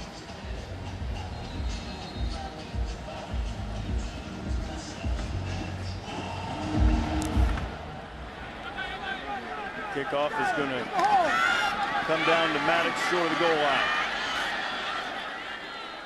Maddox struggling and gets up close to the 20. And I think it's something that frustrates a lot of fans all the time. You see it when defenses are up by 2 scores, they start to relax, and Pittsburgh doesn't bring pressure. They just kind of sit there and walk around on the defensive front, and it makes it really easy for this Virginia Tech offense. A 2-minute drive. You want to make them eat as much time as you can because the clock's your friend. Bad job on that drive by Pittsburgh's defense. Well, now Pittsburgh's offense has to eat the clock, David. And then they've got to get back to running the football. They've got Wojtek and Connor suffocate Virginia Tech, stay on the field. There's only one way to do this: old school running. And Boyden kept it on the boot. Voidick across the 30, and he slides down. Staying in bounds, also smart, just trying to use as many seconds as he can, but there's the play action again. A lot of white jerseys, close to the line of scrimmage. They're selling out, and his legs are paramount. It's been key this game. He's run for 120 yards tonight. And we talked about Connor coming in, and he was going to be the guy, but Wojtek doing a great job in the zone. And he took some tough shots early, too, but kept running, staying physical. Gave him that 1-2 punch instead of just being Connor all the time for this Pittsburgh offense.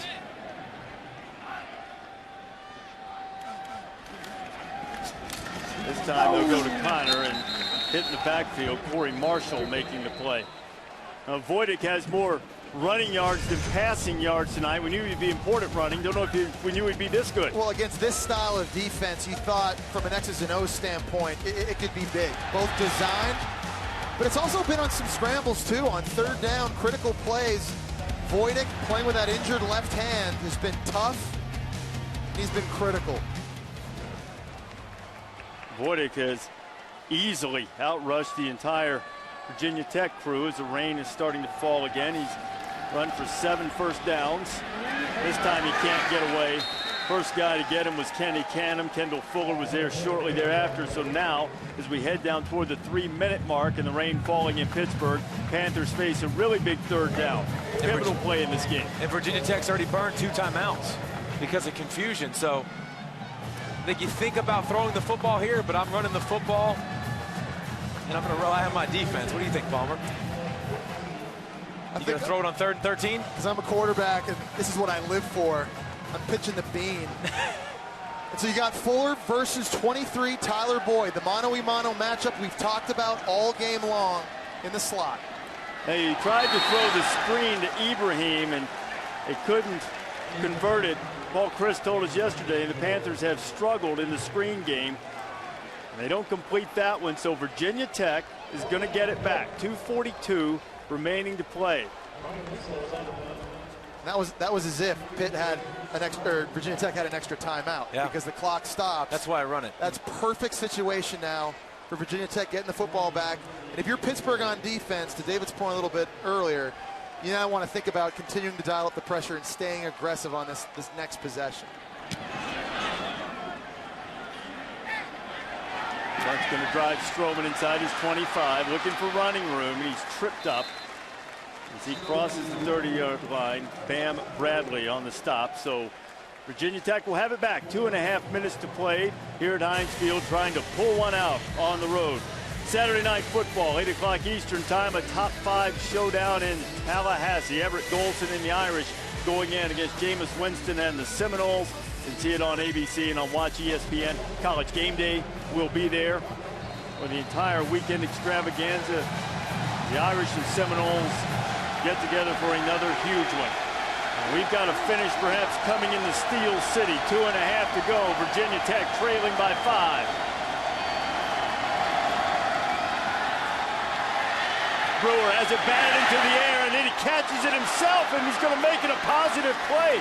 Michael Brewer, after K.K. Mosley Smith batted it into the air, Brewer alertly grabbed it, turned it into a 5-yard gain. Johnny on the spot. We've seen him pick up fumbles and score touchdowns this year, and here, critical play, getting positive yards on his own catch. How about this? Both quarterbacks have a catch tonight. That's right. Oh, Wojcik's was designed. Brewer to Byrne. Willie Byrne has the first down, and the man Scott Leffler calls the paper boy because he delivers a first down. And it was a great job cutting back. He had man coverage on him. He catches the ball, cuts right back to the middle, and gets the first down. How about this tempo from Virginia Tech with only one timeout in its back pocket? They are going at mock speed. Crowd trying to get on it. Pressure coming. Down he goes. Grigsby coming from the corner and getting the sack. We talked about issues off the edge in pass rushing, but we talked about also Grigsby is their best. Guy they line up at different spots. Coming on the outside, Straight just pure speed right around Jonathan McLaughlin. Huge play. Virginia Tech just used its final timeout. 2nd and 19 facing the Hokies.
And when you look at this last play, it's tough to blame offensive tackle when you see this, because watch the quarterback catch it in shotgun, back up 5 yards. I don't really know how you're going to ask McLaughlin to block Grigsby when he's dropping 10 yards back in the backfield. He can see a free rush for 5 yards. And Grigsby turning in the huge defensive play for Pittsburgh. Virginia Tech is out of timeouts. 1:44 left in the game. 64 yards away from the end zone.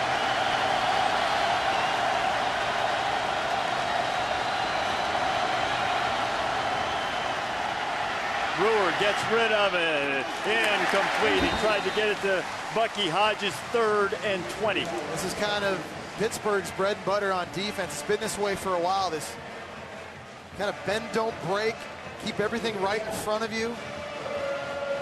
It always helps, obviously, when you can get pressure with 3 or 4 guys up front. They're bringing 4 guys up front now. All last possession, it was 3-man rush. They know they got to get heat on Brewer.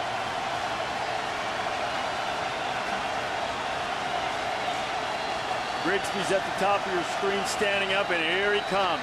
McLaughlin gets him this time. Good protection. Brewer finds Byrne. Byrne headed to the boundary. He's well short of the first down.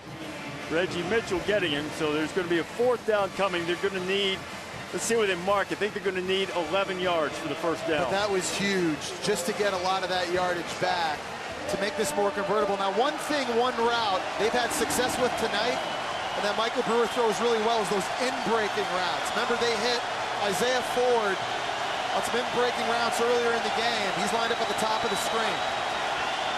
To keep hope alive for Virginia Tech. Grigsby's after him. Brewer buying time. Still looking. Brewer into the middle of the field. It's incomplete. Phillips took a big hit from Venipal. No flag came down, and Pittsburgh's going to take over on downs. This play starts with Michael Brewer and his escapability that we talked about, scrambling and being able to extend a play. He had a double move on the outside to the right. Isaiah Ford, I think he was looking for it, but the pressure off the side from Grigsby forces him to step up. Look at all that grass he had to run, too. Yeah, he had the in-breaking route backside, but how about Venipal, who's been all over the field? This was a clean shot, right on the shoulder. With the shoulder. Smart play. They talk about how a lot of the targeting penalties over the last year and a half have changed the mentality and the way defensive players are playing. That's a great example right there. Playing smarter and playing clean. This is a season-changing type of game for Pittsburgh. Now, who knows what the future holds, but they had no chance in the division if they lost this game. They win it now, stop a 3-game losing streak, and our Wrangler 5-star player of the game is the quarterback, Chad Boydick. Not so much for what he did with his arm, but with his legs. No, he was lights out, no doubt about it. They needed a big game from him. And Reese, you're absolutely right. Must-win game, wide open Coastal. First time in 7 years they had a 3-game losing skid, but now you got the tiebreaker against Virginia Tech. That's huge going forward. Georgia Tech and Duke, they're coming home. You don't got to play Florida State. You don't got to play Clemson if you're Pitt in the regular season. And Virginia, who leads your division, they've still got road games against Duke, Georgia Tech, Florida State, and Virginia Tech. So this thing wide open, and it was a must-win game, you're right, for Pitt. And the Hokies are going to have to try to pull it back together for next Thursday night when Miami comes calling for Blacksburg. What a win for the Panthers and a tough loss for Beamer and the Hokies as Paul Chryst gets his guys together.